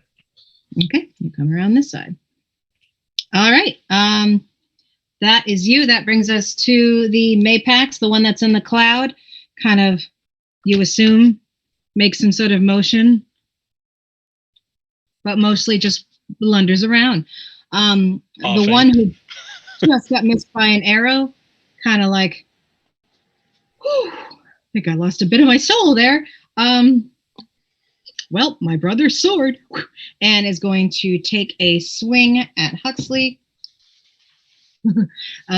7. Nah. Okay, completely whiffs, still off his balance, stumbles a little to try to catch his footing back. The one behind him kind of smacks him up the side of the head and rushes in and also swings to you and gets a 9. Nope. Okay, not a problem. They both give each other looks and shake it off, pretend it never happened. That was a warm-up, and ready themselves to try again. But before that, we're back up to the top, and it's serious. It's serious, guys. It's serious time. That's going to be a recurring joke, isn't it? So I'm on the back end of the cloud. I don't have sight of anybody. You're too close to it, yeah. Okay. I saw Huxley go a direction around, so I'm going to go that same way. Okay. As you skirt around, you do see like a Maypack hand kind of like, hello? But that's it as you come around onto the Huxley side. That's easy enough. And you have enough movement. You can go all the way past the cloud if you want. Yeah, I have 25 feet, so I can make it past the... Can I make it to the person who's on the ground? You would have to pass both bandits and Huxley. Okay, yeah, I definitely won't do that. So I'm just gonna run up next to Huxley's calf muscle because I feel like that's about how high I would get. Ooh. And I'm going to take a swing with my sickle at the person who attacked Huxley. The first one, the one. Okay, either one, whichever one I can get to. Okay, you can get to either, but we'll say it's the scholar. Yeah, the scholar, the one who was talking so much. It's him now. I miss. How do you know? Because it's a 2. It's not a 1. No blunder. Don't do it. You are correct in that you miss. So you swung with your scythe, and now that he's got his balance back, and he's terrified of arrows raining out of the sky from nowhere. So he sees this little little spiky guy come, and he's like, "Whoa!" and swings back, just misses as the scythe cuts where his face was a moment ago, and he's like, "Okay, these guys are serious. Okay, yeah, they are serious." No, just the one guy. Hey. And so I would like to use my bonus action to do an unarmed strike. Sure. Okay. Let's see how this one does. 14 plus 3, so plus 4, 18. That'll hit. Roll your damage. Okay. 1d4. Here we go. The hell is that? It's a 4. Woo. Okay. And what Is sort that of just flat? unarmed No plus? are you just like? Is this like a palm strike? Are you like? Yeah, how do it's you- so I came in with my left hand, swung with my sword, and when that missed, I followed through and just hit like a palm strike to him. All right, he gets it right in the snout, and you hear like a crack, and he definitely like falls back like 2 or 3 feet and starts swearing and holding it like, oh my god, I hurt so bad, it hurt so bad. And I'll yell up to Huxley because she's so So tall. I did it. Just You did. I did it. Huxley, you are up next. All right. So I are both the nerds still up in our business collectively? One of them has fallen back a few feet and bleeding from the nose. Oh. Okay. You definitely did also see Huxley come up and not Huxley, I'm sorry. Yeah. Serious. Yeah. Serious. Yeah. Dealt a serious blow. Yep. Ha. Yep. Mhm, I'm proud of him. I'm so Yeah, I sorry take a that- moment to be proud of Sirius, and then I would like to just just walk in between these 2 bandits and just continue my way towards the person on the ground. You 2 Okay. minions don't concern me. You are still in melee of not the scholarly bandit, but we'll call him the big brother bandit, even though Okay. he's not. He acts Yep. like one. So if you step away, you will incur, you understand, okay? Active opportunity. Yeah, I'm so ready for this. So that is a 19. That one will hit. Okay, and that's some damage dice. That's a 4. Yeah, all right. I'll yep. Yeah, So yeah. this completely non-special short sword kind of catches you kind of down in the lower hip area. Yeah. Yeah, hurt, and but- I try to stifle an oof and just try to ignore him as much as I can and just Didn't hurt. ignore Didn't him. hurt. Yep. Didn't I hurt. am not hurt. What did you do? This is not blood. This is fashion. I meant to do that. So despite that, you do manage to continue past him. You can reach the figure laying on the ground who's like, I'm too afraid to look, but I think I hear fighting. You do hear fighting, friend. Let us Oh, go hello. to safety. Yes, please. And like raises it like little pick-me-up arms. Are they? Yeah. Are they small? Is this person? Probably about the same size as a little bigger than Huxley and Cobry. Not like 3 feet. She's maybe 3.5, like a 3 foot. Actually, I have a character sheet for her. Why didn't I? She's 3'9". She just grew 3 inches just from your incredible aura. Wow. As she lifts her head, you can see this is an Illurin, which is a distant race of cat people from out near the west. Okay. She's got calico coloring. She's a heterochrome, so 1 green, 1 blue. She's a little bit mussed up. Her fur is all wrong. One of her whiskers is bent. But she's like, yes, please. Okay. All right. First, I think we have to take care of these folks. So stay behind me, and I will protect you. Okay. And I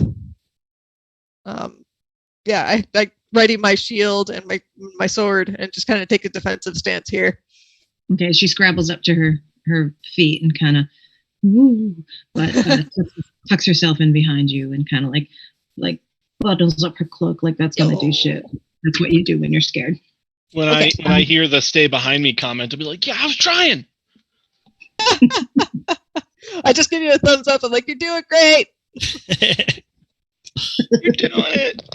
Just a spot of sunshine. Is that it for you, Hux? Yes. Perfect. Roblox, MP3. Then the Vulcan captain at this point kind of pushes off from the tree and rolls her shoulders, and she unsheathes her sword, and she's like, okay, we're doing this. And she is going to step forward toward the road and kind of looks at the two bandits who are not doing well, and then looks further down the road and spots a little Strigg druid and kind of nods to herself.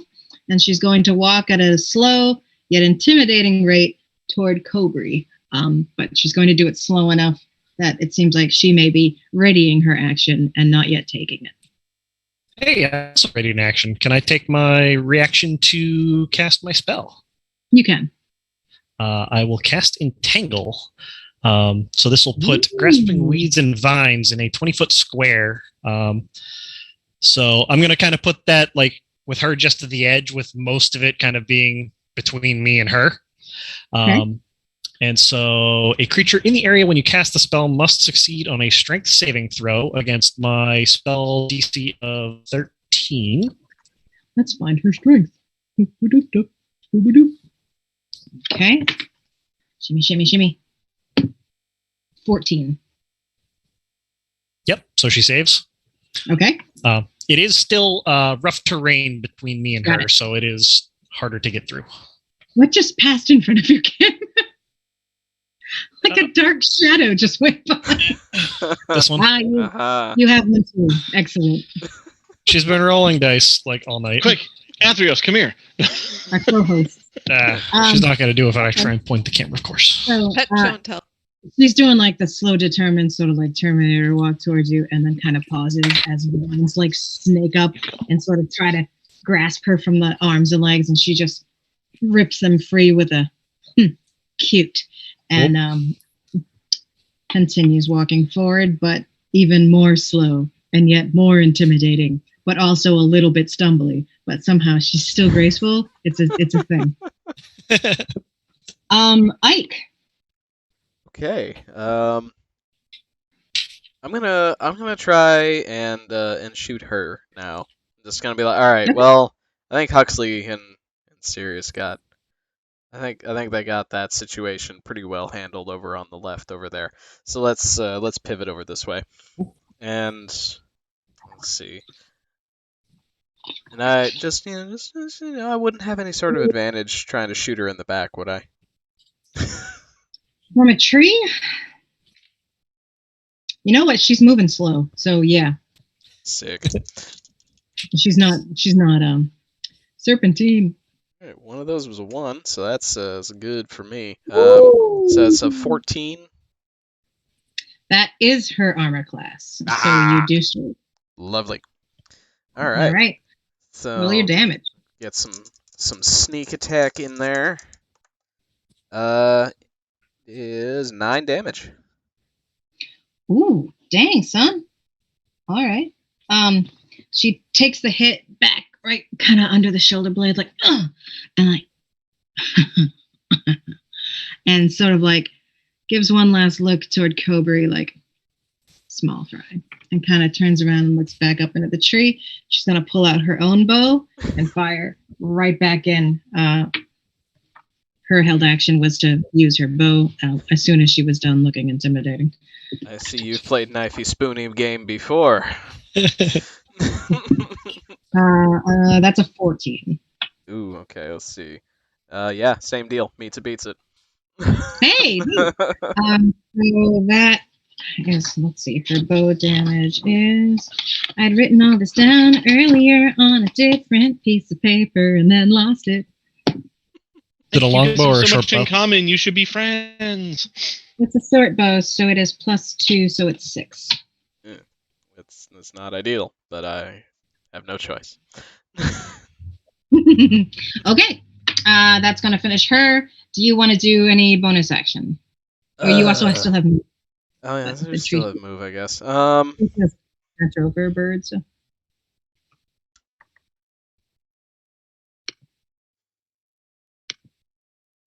That felt good when I rolled my shoulder. I think, And and D&D stretch unless I can time. try and like get a little bit more tree between me and her, I don't think there's much else I can do. Okay, deal. And you've got no fun rogue bonus stuff yet, so you just want to. Yeah. Got it. Look after her and you is Cobry. So when she pulled out the bow, I guess like I see that. I'm sorry, Ian. What's your character's name again? Ike. Thank you. Just totally spaced out there for a moment. I am going to see that as my opportunity to advance, and I will close distance and see if I can't hit her with my spear. Okay, you scoot right on up. Remember that you made the distance in between the both of you into rough terrain. Yep. Do I have enough movement to get there? My speed is 30. I don't know how close she got to me. Yeah, why not? Okay. So I will. Maybe you came up just a little bit short, but at the end you gave a little hop and waved your little wings and you made it. All right. So I will roll my attack. It's going to be 17, 18, 19. That'll do. Yep. All right. I know I wrote these down somewhere. Anybody know what a spear damage is offhand? Is it 1d8, I believe? Yeah, if you're using it in two hands, yeah. Yeah. Does your hop stick have a spear on the bottom end? Yeah. That's so good. He's using the hop and just does it straight up her butt. It's going to be 6 damage. 6, got it. Okay. Any witty repartee or bonus actions? No, just business. Respect. After Cobry, we've got the 2 Maypac bandits. The one that was engaged with Huxley just sort of like watches Huxley walk away. Like, rude. And is going to swipe at Sirius instead. That's a 13. It's not going to do it because you're a friggin' hedgehog. Does not hit. Yeah. So kind of like swings at you and actually does strike, but hits a certain quill and it's just like, and he's like, okay, you're made of swords. You're like, nope. And sort of like, will not engage. The other one is the one that had turned to take a swing at Huxley when Huxley walked by, is going to catch up to Huxley and swing at Huxley. So it wasn't in melee range of me? No, because he wasn't the first time either, because he had stumbled backward after the hit. Gotcha. Okay. Yep. And that's a 14 for attacking Huts. Nope. Deal. So just like misjudged how very. Yep. And like kind of backward. Priscilla emerges from the smoke cloud, but on the wrong side to do combat. So it's just sort of found her way out. And that is the Maypac crew. Up around to Sirius. Okay, so I've still got the one that I struck in front of me. Yes, he tried to strike you and discovered that hedgehogs are made of armor. Oh, spikies. Okay. Yeah, I'm going to once again try and swing with my sword. Okay. My sickle. We are going to have a 13. Yes, that hits. Okay. So 1d6 damage. Do I have a plus to that? I don't think I do. Do you add your dexterity with that? Or would you add your strength with that? Yeah, you would. Yeah, +4. So 5 damage. That was and Similar motion where as I swing up and I hit, I'm going to do an unarmed strike right behind with another like strike. Okay, go right ahead.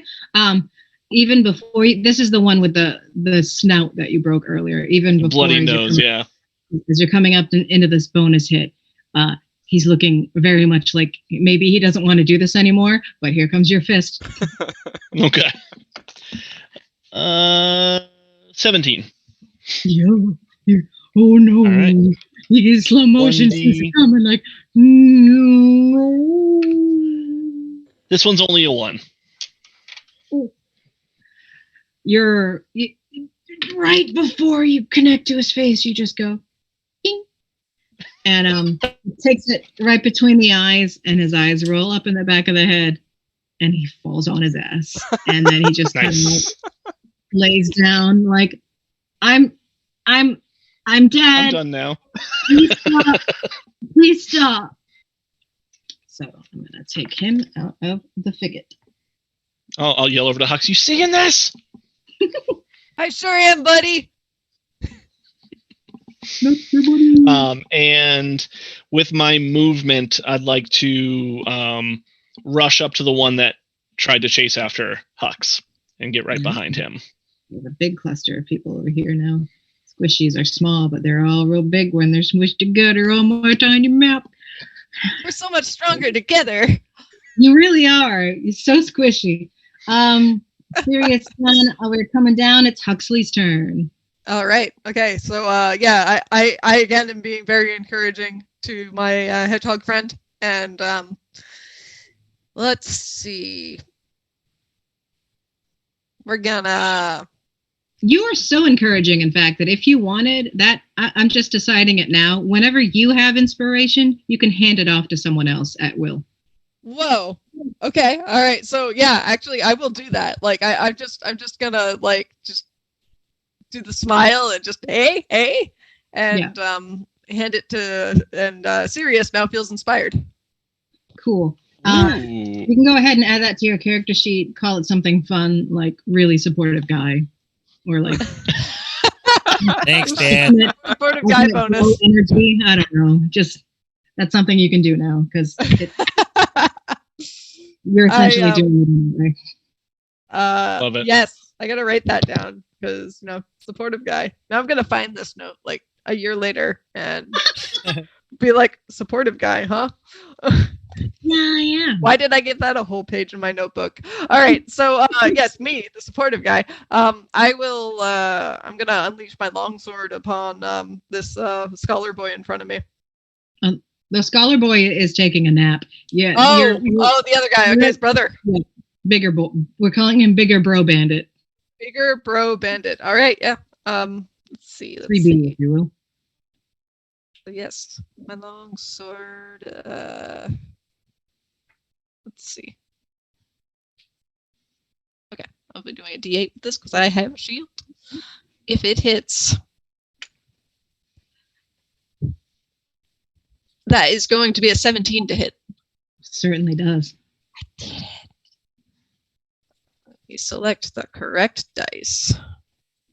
Overrated. Not so good. It's a whole 5 slashing damage. Okay. It's too much flourish and not enough force. All the same, as the blade arcs toward him, you kind of see for a moment the Mapac's like, that is really good craftsmanship. Takes it kind of in the chest and like scurries back enough that it doesn't cut too deep, but still you can see he's left rather impressed. That is a much nicer sword than he had. He'd love to take it from you, but doesn't think he's going to be able to. You are a big fighty boy. And you said that was 5? Yep. All right. He's looking rough. I stomp my hoof and snort. The Vulpin bandit leader is going to fire one more time toward the trees. You didn't take any movement, so she's just going to use the same point of aim. And so, that is... Since I am in melee range, ranged attacks have disadvantage. Understood. That's a dang good thing. The second roll is an 11. Oh, I prefer that. Yes. What was the first one? First one was 15. Yeah, that would have done it. So.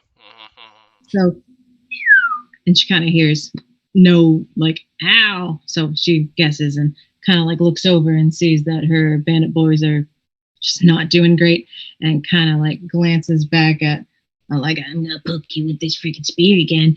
And she kind of puts the bow back on her back and kind of like, nah, and turns and dashes using all of her movement into the tree line.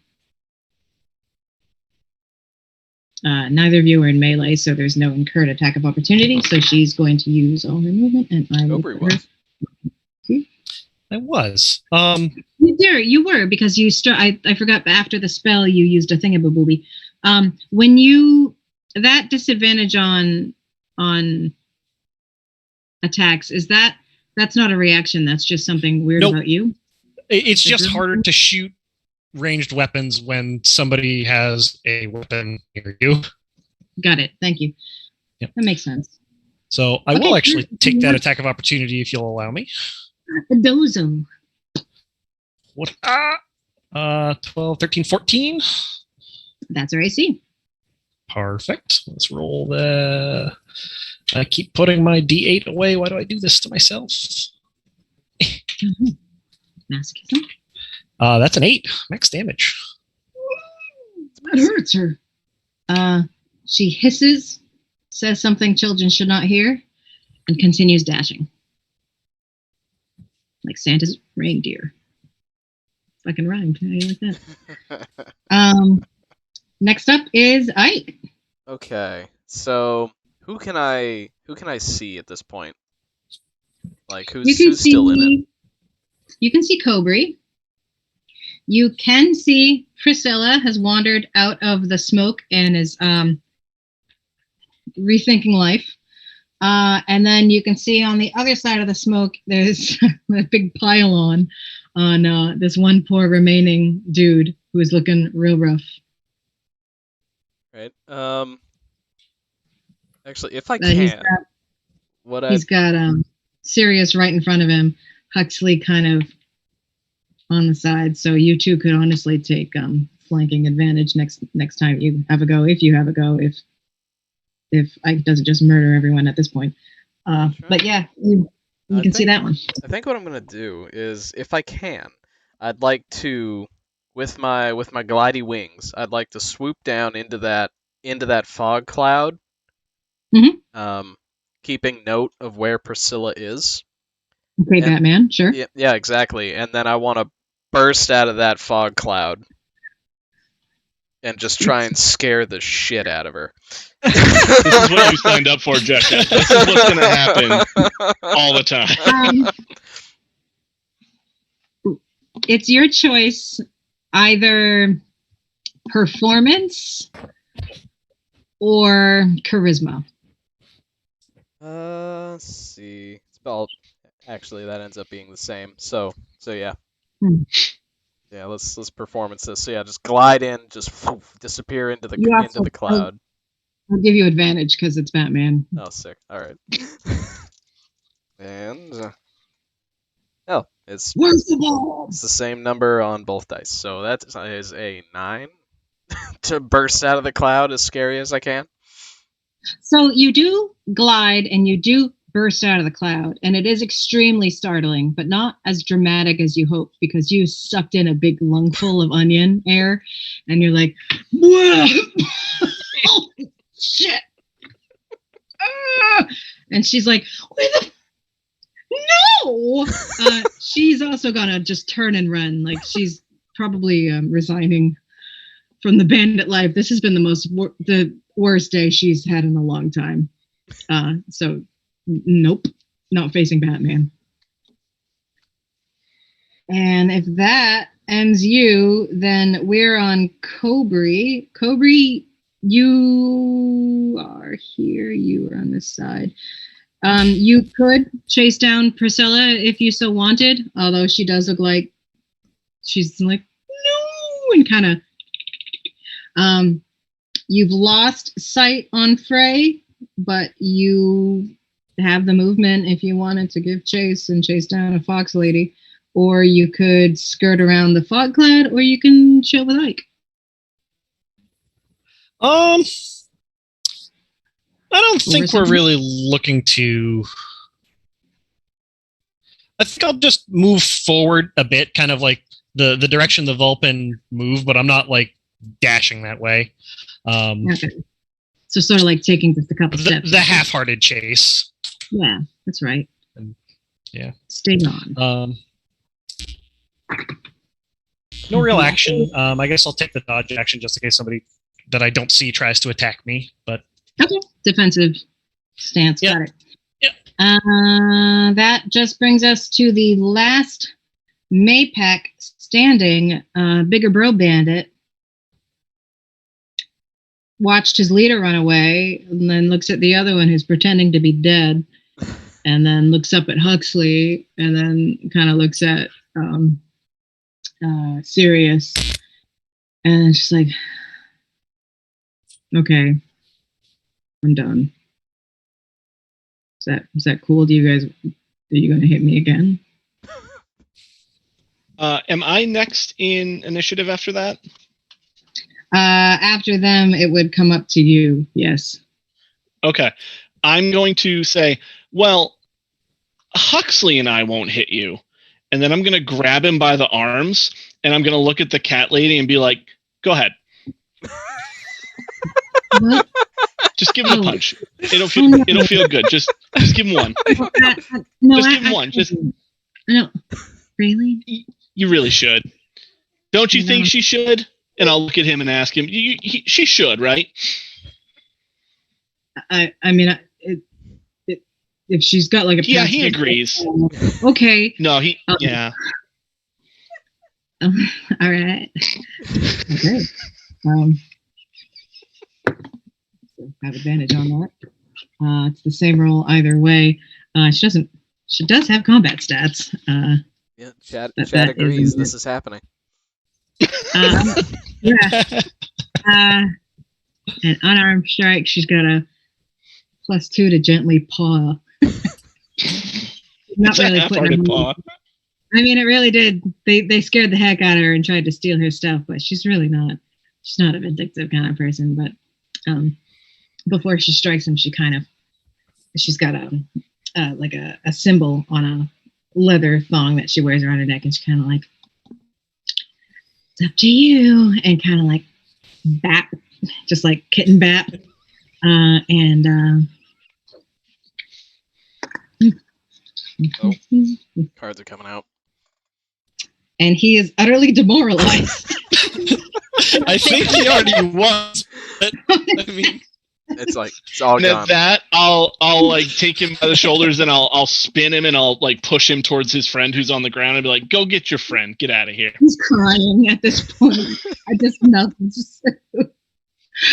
My parents aren't proud at all. And like just you wrecked him. You wrecked his entire viewpoint, and self-esteem is gone. And yeah. So you actually physically beat one bandit, and then convinced the rest to give up the life of crime, either through strange happenings and onion smell, or moral defeat. Jesus, well done. We are out of initiative. That's a success on your first combat. Well done, y'all. Yay. wow. Well, that was thrilling. Thank you. I don't often hit people, but my whiskers, that was close. Well, thank you so much for stepping in and helping me in my cart.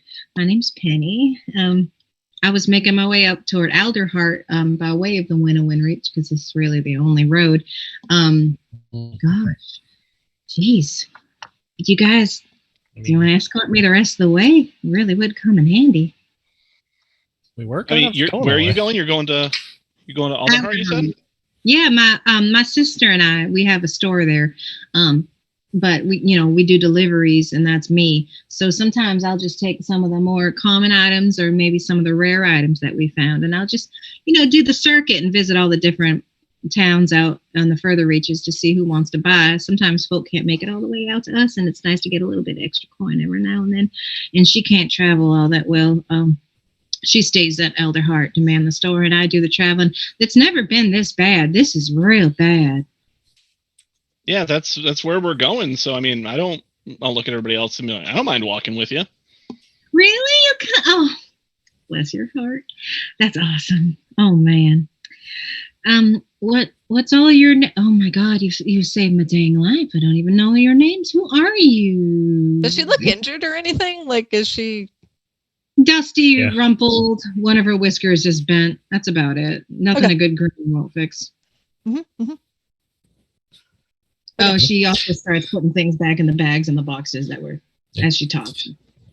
How about the rest of us? I think I know Ike took a decent hit. Yeah, Ike is just kind of like hunched over, like over at the over near the orb, just kind of like still, just kind of like. You're still in a tree. And then and yeah, he's got an arrow in him. He's just kind of like. You need Is this? They'll point at the orb. Is this going away anytime soon? Or is this like permanent? But while they're doing that, I'll be like, well, I'm serious. Yeah. And I'll hear that question be like, I don't know. And I'll say again, could you believe that guy wanted me to drink this? Oh my god. It doesn't seem to be dispersing at all. we should leave. It's like onion flavored incense. We gotta get out of here. I think that guy's onto something though. It smells pretty good. You watch a fly like into the cloud and fly. Maybe a little spicy. I kind of like look around a little bit, and if I feel like nobody's watching, I will, or once I feel like nobody's watching, I'll just put my hand on my chest and do lay on hands. Okay. I'll have meandered over to Ike, and I'll give him a Cure Light Wounds as well. Oh, lovely. Through magic, a 679. Ooh, fantastic. Like as he casts a spell, the arrow just sort of is forced out of pushes itself out. Yeah. As what was her Penny? What's her name? Yeah. As Penny asks, I'll be like, well, I'm serious. That one is Huxley. That one over there with the arrow out of his back, that's Ike. And then the little one over there, my size, is Cobry. All right. Well, pleasure to meet you. Oh, God. Yeah, that really is an arrow just straight sticking out of you like a pincushion. I'm sorry. When she says pincushion, I'll be like, okay, that's fine. Because she wasn't saying it to me. Oh, no, that was so racially insensitive. Oh my God, you probably get that a lot. Oh my Lord, I need it's to. Okay. It's okay. Class. When you're on your way out to the Humblewood areas, they make you take classes. Like there's one not to say, and I guess I just failed. Oh no. Oh boy, my sister's gonna laugh at me. You're among friends. You're okay. It's okay. Thank you so much. Oh gosh, I'm lucky for me. Wow. If anyone's still hurt, I could probably bestow a little bit of healing if anyone still feels any kind of ouchies. I don't have much in the way of magic because, like you, I'm level 1. But I look at the camera. I am a clerical sort, and I do have some skills. I think I'm okay. I inhaled a little bit of that smoke, but other than that, I'm good. Save my slots then. Thanks. Bye. You guys more bark than bite. Writes her hand cart and kind of reties a couple things. A lot of it goes on packs on her back, but she's also got a cart that she pulls. You can tell that like it's just she's probably not making very good time with all this. But she's like, let's get some distance between us and the onion cloud? The ominous cloud that draws attention? Yeah, I think that's a good idea. What is it? What is that, like a spell you've learned? No. A strange man handed me a bottle and told me to drink it, and this is what happened. I don't think that's quite how that went. Aubrey, shut up. Wow.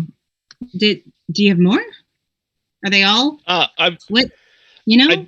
I pull out the bag and I'll show that there's 4 more, and I'll be like, I don't know what they do, but they're all different as far as I can tell. Well, Yen she knows identify. If you still have them all the way as far as Alderheart, we could probably figure it out. Oh, that'd be great. Yeah. So I'm just saying, just a sip off of them. Fire just comes out when you uncork it. Maybe pass. I mean, it's your life.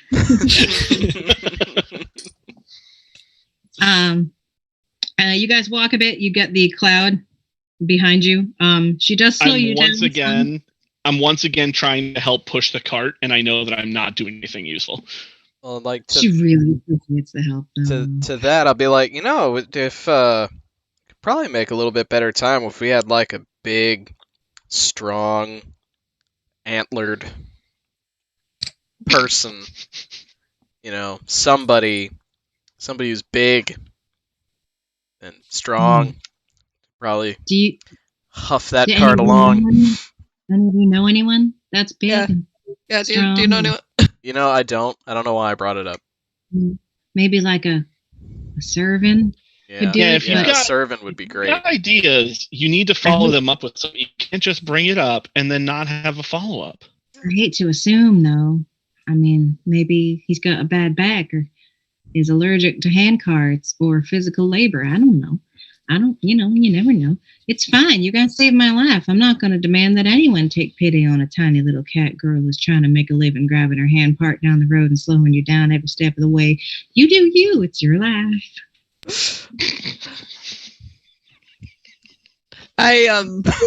At this point, I stop looking around obliviously and I say, "Oh yes, it looks like you could use a strong boy. All right, I got you."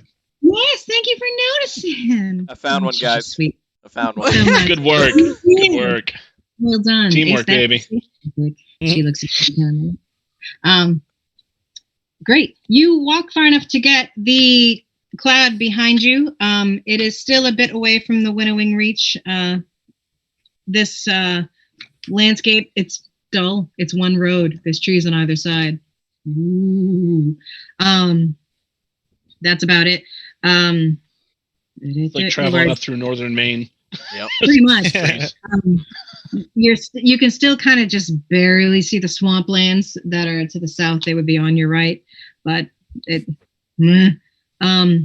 you travel after about 2 hours, the left side of the road, the opposite of the swamp, it does kind of start to change a bit. You can see beyond the trees. If you really kind of look, you can see glimpses of like burned stumps. Flecks of ash make the air kind of hazy. Looks like there was a recent fire in this area as well. Weird. And every now and then you do spot an odd cloud, but not like the clouds that you made. It's not an onion cloud. It's moving. It's some sort of group of flying creatures, but always sort of in the distance and never quite coming in your direction. But that's not good. After a few hours, Penny kind of like, "Do you guys, can we take a break and have some water maybe?" Oh yeah, whatever you need. Yeah, we're good. Yeah. Thanks, cool. So she sets up a tiny little camp, and it's getting kind of late. It was just the start of afternoon when you left, and the battle and whatnot. So it's late afternoon. She does take out some rations and she passes them around. She's more than happy to share, even though you probably have some food of your own. I would assume before you went on a journey, you probably got some food. But she's more than happy to share anyway. Maybe her rations are exotic to you. Cat food, who knows? Yeah, I'll trade some of mine to her as well. When you put it that way. Oh, yeah. A little buffet. It's awesome. And as you munch and you sit and get comfy and rest your feet, and she's so I did mention I'm a cleric. I serve Clarin, which you may think is odd, being that he's one of the humble folk god and a pigeon at that, and I'm a cat. But he's always been good to me and mine. And the particular aspect of his that I enjoy is performance and joy and chaos and trickery. But that's not me. That's him. I don't do trickery. I'm a good God-fearing girl. But what I'm getting at is you guys saved my life. And I do get the idea from actually quite a few of you that you're kind of special. You've got, I want to say it's like a glow about you. Like clearly the Amaranthine, the gods, I think they're looking at you. I think you've acquired some notice. So if it's all right with you, and she starts rummaging through her packs and she pulls out one particular bag that clearly she spent a lot of time on embroidering and making it real pretty, and it's covered in like little tiny dancing animals and like drama masks and just feathers that and you can see she's gotten better at embroidery since she started working on this bag. Like some of the feathers at the center are like gank, but as they come out they're like, all right, that's decent, that's a good feather. And now she started using metallic thread. You go, girl. She pulls it out and she's, I'd like to give each of you a gift. So at this point, if you could retrieve the boxes that I gave you earlier in the week. Oh no, I gotta get the thing. Oh, there it is. D&D is real. It's blurring. I mean, there it is. If a catgirl gives you a present, you accept it. Oh, that's what the fuzzy is. It's the catgirl fuzz. Our cats, our cats ate the fuzz off of ours. So. Yeah, they definitely ate them. Willow was trying so hard to get to mine, just so hard. Penny has a bald spot now. Well done. So the way that I handle the chaos and randomness of her god's gifts is with blind boxes. So open up your gift and let me know which animal is inside your blind box, and I'll let you know what item or effect you have been bestowed with. And then the animal is yours to keep. It's wrapped up Yay. here. Actually, Multiplayer unboxing stream. Yeah, right. like Oh my god. Micro Are these squishies? Micro Zoom mystery pack. Yep. Oh man. Right. Oh, there's like, let's see, there's like a narwhal option, rhinos. Oh. There is an axolotl in this box potentially. There's a thing. I'm like, I have no idea what this is. Let me look at the. I have a little cheetah looking homie. Oh, it's like a hyena or something? Like, oh, it might be a hyena. Yeah, that's a good point. Actually, I think that's an African dog. So that's line 1 and 4. So as you open your little bag that she gives you, a tiny kangaroo mouse jumps out. And if you're not familiar with a kangaroo mouse, they're super cute. Look it up. And kind of settles on your shoulder, like real careful, settles among the spines. So if you want to write down, you have a kangaroo mouse companion. It has 1 hit point. Oh. But so long as it's alive, you get +1 dex saves and checks. Oh, what? Protect that boy. I got according to the little booklet that came with it, I got an aardwolf, little purple and yellow. Looks like a Furby. Striking. It does, yeah, the face is a very Furby face. But it's like a little, weird. Looks sort of like, honestly, like a Pikachu pattern situation. So that's row 4, item 1. So the way I broke it up, row 1 is all companions. Row 2 is, I call them mixed blessings. Row 3 is like, I just got weird. And row 4 is the good shit. So good on you. You pull out of your bag, it's a crudely made slingshot. This is Goliath Bane. If you are using this and you strike the killing blow on any large size or larger enemies, so large or huge or whatever, when it dies, the whole party gains 1d12 HP. Whoa. And So, here Ike, I which was one did gonna you have? focus on knives. I had the Ardwolf. The bottom in the middle. Yeah. Well, it can be There he is. Yep. a random melee. You can also switch effects or companions if you want. She'll just turn her back and look. Oh hell no. So the Ardwolf, what we're assuming is an African dog. Yeah, this definitely is it's not the serval, it's the wild dog. Oh, there it Who's is. next? I'm so excited. I'll go next. I got the lizard, I believe. Look at his little smile. Oh my god. That's So row cute. 3, item 5. It's the only one I left blank to figure out later. Okay. I'm going to switch row 5 and row 4 real quick. So you open your bag and there's nothing in it, but like a shot of sparkles comes out and hits you in the face. And you now have the effect zoomies. Zoomies? You get 1 extra bonus action per combat scenario if you say out loud, "New."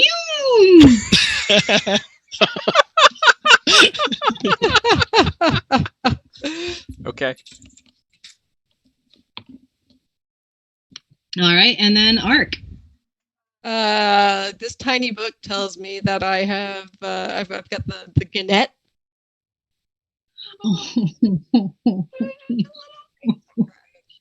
Oh my god. Ah! It's so cute. My friend. All right, that's row 2 and creature 3. So this is the bizarre effect, Weebles Wobble. Oh hell yeah! So, but they can't fall down. So you have -1 to your dex when you're trying to keep your footing, but you cannot ever be knocked prone Okay, because Weebles wobble, but they don't fall down. perfect. Cool.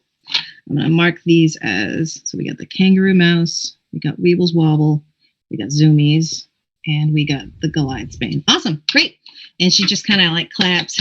Like, I always love seeing what comes out of these bags. I don't even know what's in them, frankly. Actually, they're all empty until a person opens them, and then, but you know, that's a day Oh, that's for you, super neat. right? Wow. Yeah, I opened it just once, because he was like, "Take one for yourself, Penny," and I was like, "All right." So I opened it, and ever since then, I've had this accent. Super weird, right? Yeah.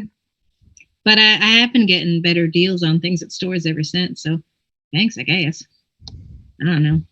Yen thinks it's weird because she doesn't have an accent. And like, you come home and suddenly you sound like you're from the South or the West, or I don't know, somewhere in Americas, I guess. What's that? Who knows? But we should, I guess, continue making our way to the west. But mayhap we should do that. We're going east, yeah? Yeah, you're going east. You're right. East. Yeah, It's been a long day. Thank God you guys You've are been here. stressed. I have been so stressed.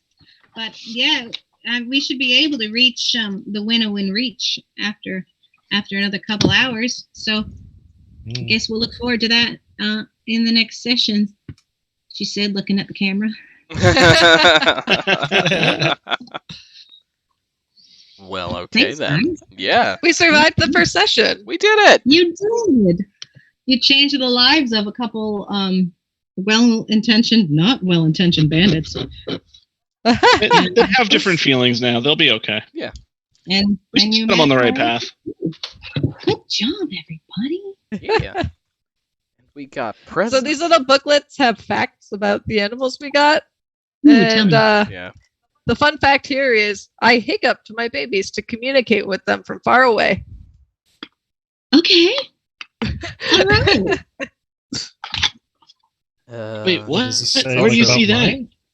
So like they have these little booklet things. Oh, in They're the front, booklets. they're pages. Yeah. Yeah. It actually, it looks like it's only 2 pages, but it's actually 4. No, mine's 100% just the 2. I'm Really? missing No. stuff in the middle. Oh no. No. I guess I'll just have to go buy micro zoos. I guess. Yeah, just keep buying them until you get that one. Just for kicks, I opened the one I was using as a guide, and I found a pink ring-tailed lemur, Oh. which would be the last creature in row 5. Oh, that's so Lemur. good. I just got a legendary item, but I didn't, so won't. Legendary lemur drop. But he loves to jump around and bathe in the sun, and then the same in French. Yep. I go get an armadillo. What? These are hard Closest I to can get find to a now, spiky too, so- boy. Whatever, as the campaign goes on, I'll have to start finding different blind boxes, because those they're hard to find now. I found them all at Target once on sale, and I was like, oh yeah. I love that they're little plush. They got little beans in them. They got beans in their Yeah. butts. So cute. Oh, there's a waffle. I mean, Andre. Whoops. Yeah, we've had Oh, cats waffles show over up from every household at this point. So yep. Yeah, no, Waffles knows I'm up to something. She doesn't want to let Yeah, me she- pick her up. yeah, I tried to grab her first, but it didn't go. She's not into this. No. Well, cool. Thanks everybody. That was a lot of fun. Yes. We- Yeah, thanks for joining. We dungeoned a bandit. We dungeoned a bandit. You done did bandit, and now you're on your way to the next place, and you've acquired an escort mission. Yeah. Nice. Acquired an So well escort. Thank done, you, Joe. Paul. We got stuff. Gonna walk faster Been than a- our walk speed and slower than our run speed, and we're gonna I get there. punched a guy in the face. If you do lose your animal companion, at some point you will have further opportunities to open another bag of wonder if her trickster god decides that you should. So Oh. keep that in mind. Nice. Cool. Right. All right. Awesome. All right. Well, yeah. So that Your was minis awesome. back in their containment cube. Andre's actually like hanging her out on. I had, He I had doesn't one. doesn't normally Penny. sit on my lap, but he's Aw. hanging out because he's just constantly sniffing at the fabric that she wrapped the boxes. The cats are hella into this. Like, I don't know what it is. Like he never does this ever. So I'm just Is he doing the thing where he sniffs so hard he raises his head and goes, Yes. Yep. Yeah. You get those Yeah. good smells a with little the open mouth. getting that maximum sniff yeah, they have that organ up between. in the lip there. Yep. Yep. Awesome. Awesome. Anyway. So 2 weeks, I think is what we said. It's a bi-weekly. Or Yeah, Bi-weekly. bi-weekly for this campaign. Yep. Sounds good. Okay. All right. So we'll be back on the 28th. Yeah, 28th. Yeah. All right. And, I see anyone in the chat that's still here. I think it's mostly us, but anyone in the chat still here who joined us, thank you so much. Anyone who's watching this video on demand, thank you so much. Please stay tuned for the further adventures of Humble and Birdfolk as they've got a couple mysteries now. What's with the bandits? What happened to all supplies? Why are fires breaking out? And what's Why gonna is happen Huxley with so that? goddamn What's in the cool? potions? Yeah, what's in the potions? What's gonna happen to that fog cloud? Like we've We'll come back 3 years from now and it's still there. we have, Permanent. It'll have Yeah. a cult following. there are so many It's more like the questions than we $9 had coin. answers at the beginning of this. It's oh no, I'm ruining it. Oh god. Oh no! Oh, Yeah, No, that's no. Everything's bad now, Ian. No. I think you need to burn it to seal it with that sort of stuff. oh yeah. If any of you have questions or character notes that you want, just DM me at any time. Cool. Cool. All right. Ooh. Right, so thank you, stream. Okay. Anybody wants to enjoy some of the decks that Jekka used during the course of this game, you can grab them on gemhammer.com. You can use code PowerWordCasual to get 10% off. What a deal. What a deal! It's They're so good. useful. man. It's so Oh good. my God. They are really fun to mess with, and There's a like lot of fun stuff in there. and in particular, like yeah, I'm excited to use them in like a non-combat scenario, just see what happens. I'm looking forward to that. But yeah. There will be opportunities to bring Penny with you later on, just in case, because there's some points where having a cleric might be a good idea. And as she levels up, when she uses her magic, bear in mind she's a cleric of someone who is into chaos. We're going to be using these cards a lot. Heck yeah. I am into it. Very excited. I made like a whole chart, a D100 chart of bizarre shit that can happen, and then I've got those cards. Also, hi puppy. We just see his ears Stand on up the tall. stream. Yeah. Oh, did he make it in? Yeah, like this much. You can do that. Come on. He's been doing it all night with me. Alrighty. He doesn't have a good Good shot. angle for it. Come on. Oh yeah. Oh well. Come on. There it is. Oh, he almost had it. Come here, bud. It's not the usual spot. He's confused. Oh yes. Yeah. Oh yes. Hello. What a good boy. What a good boy.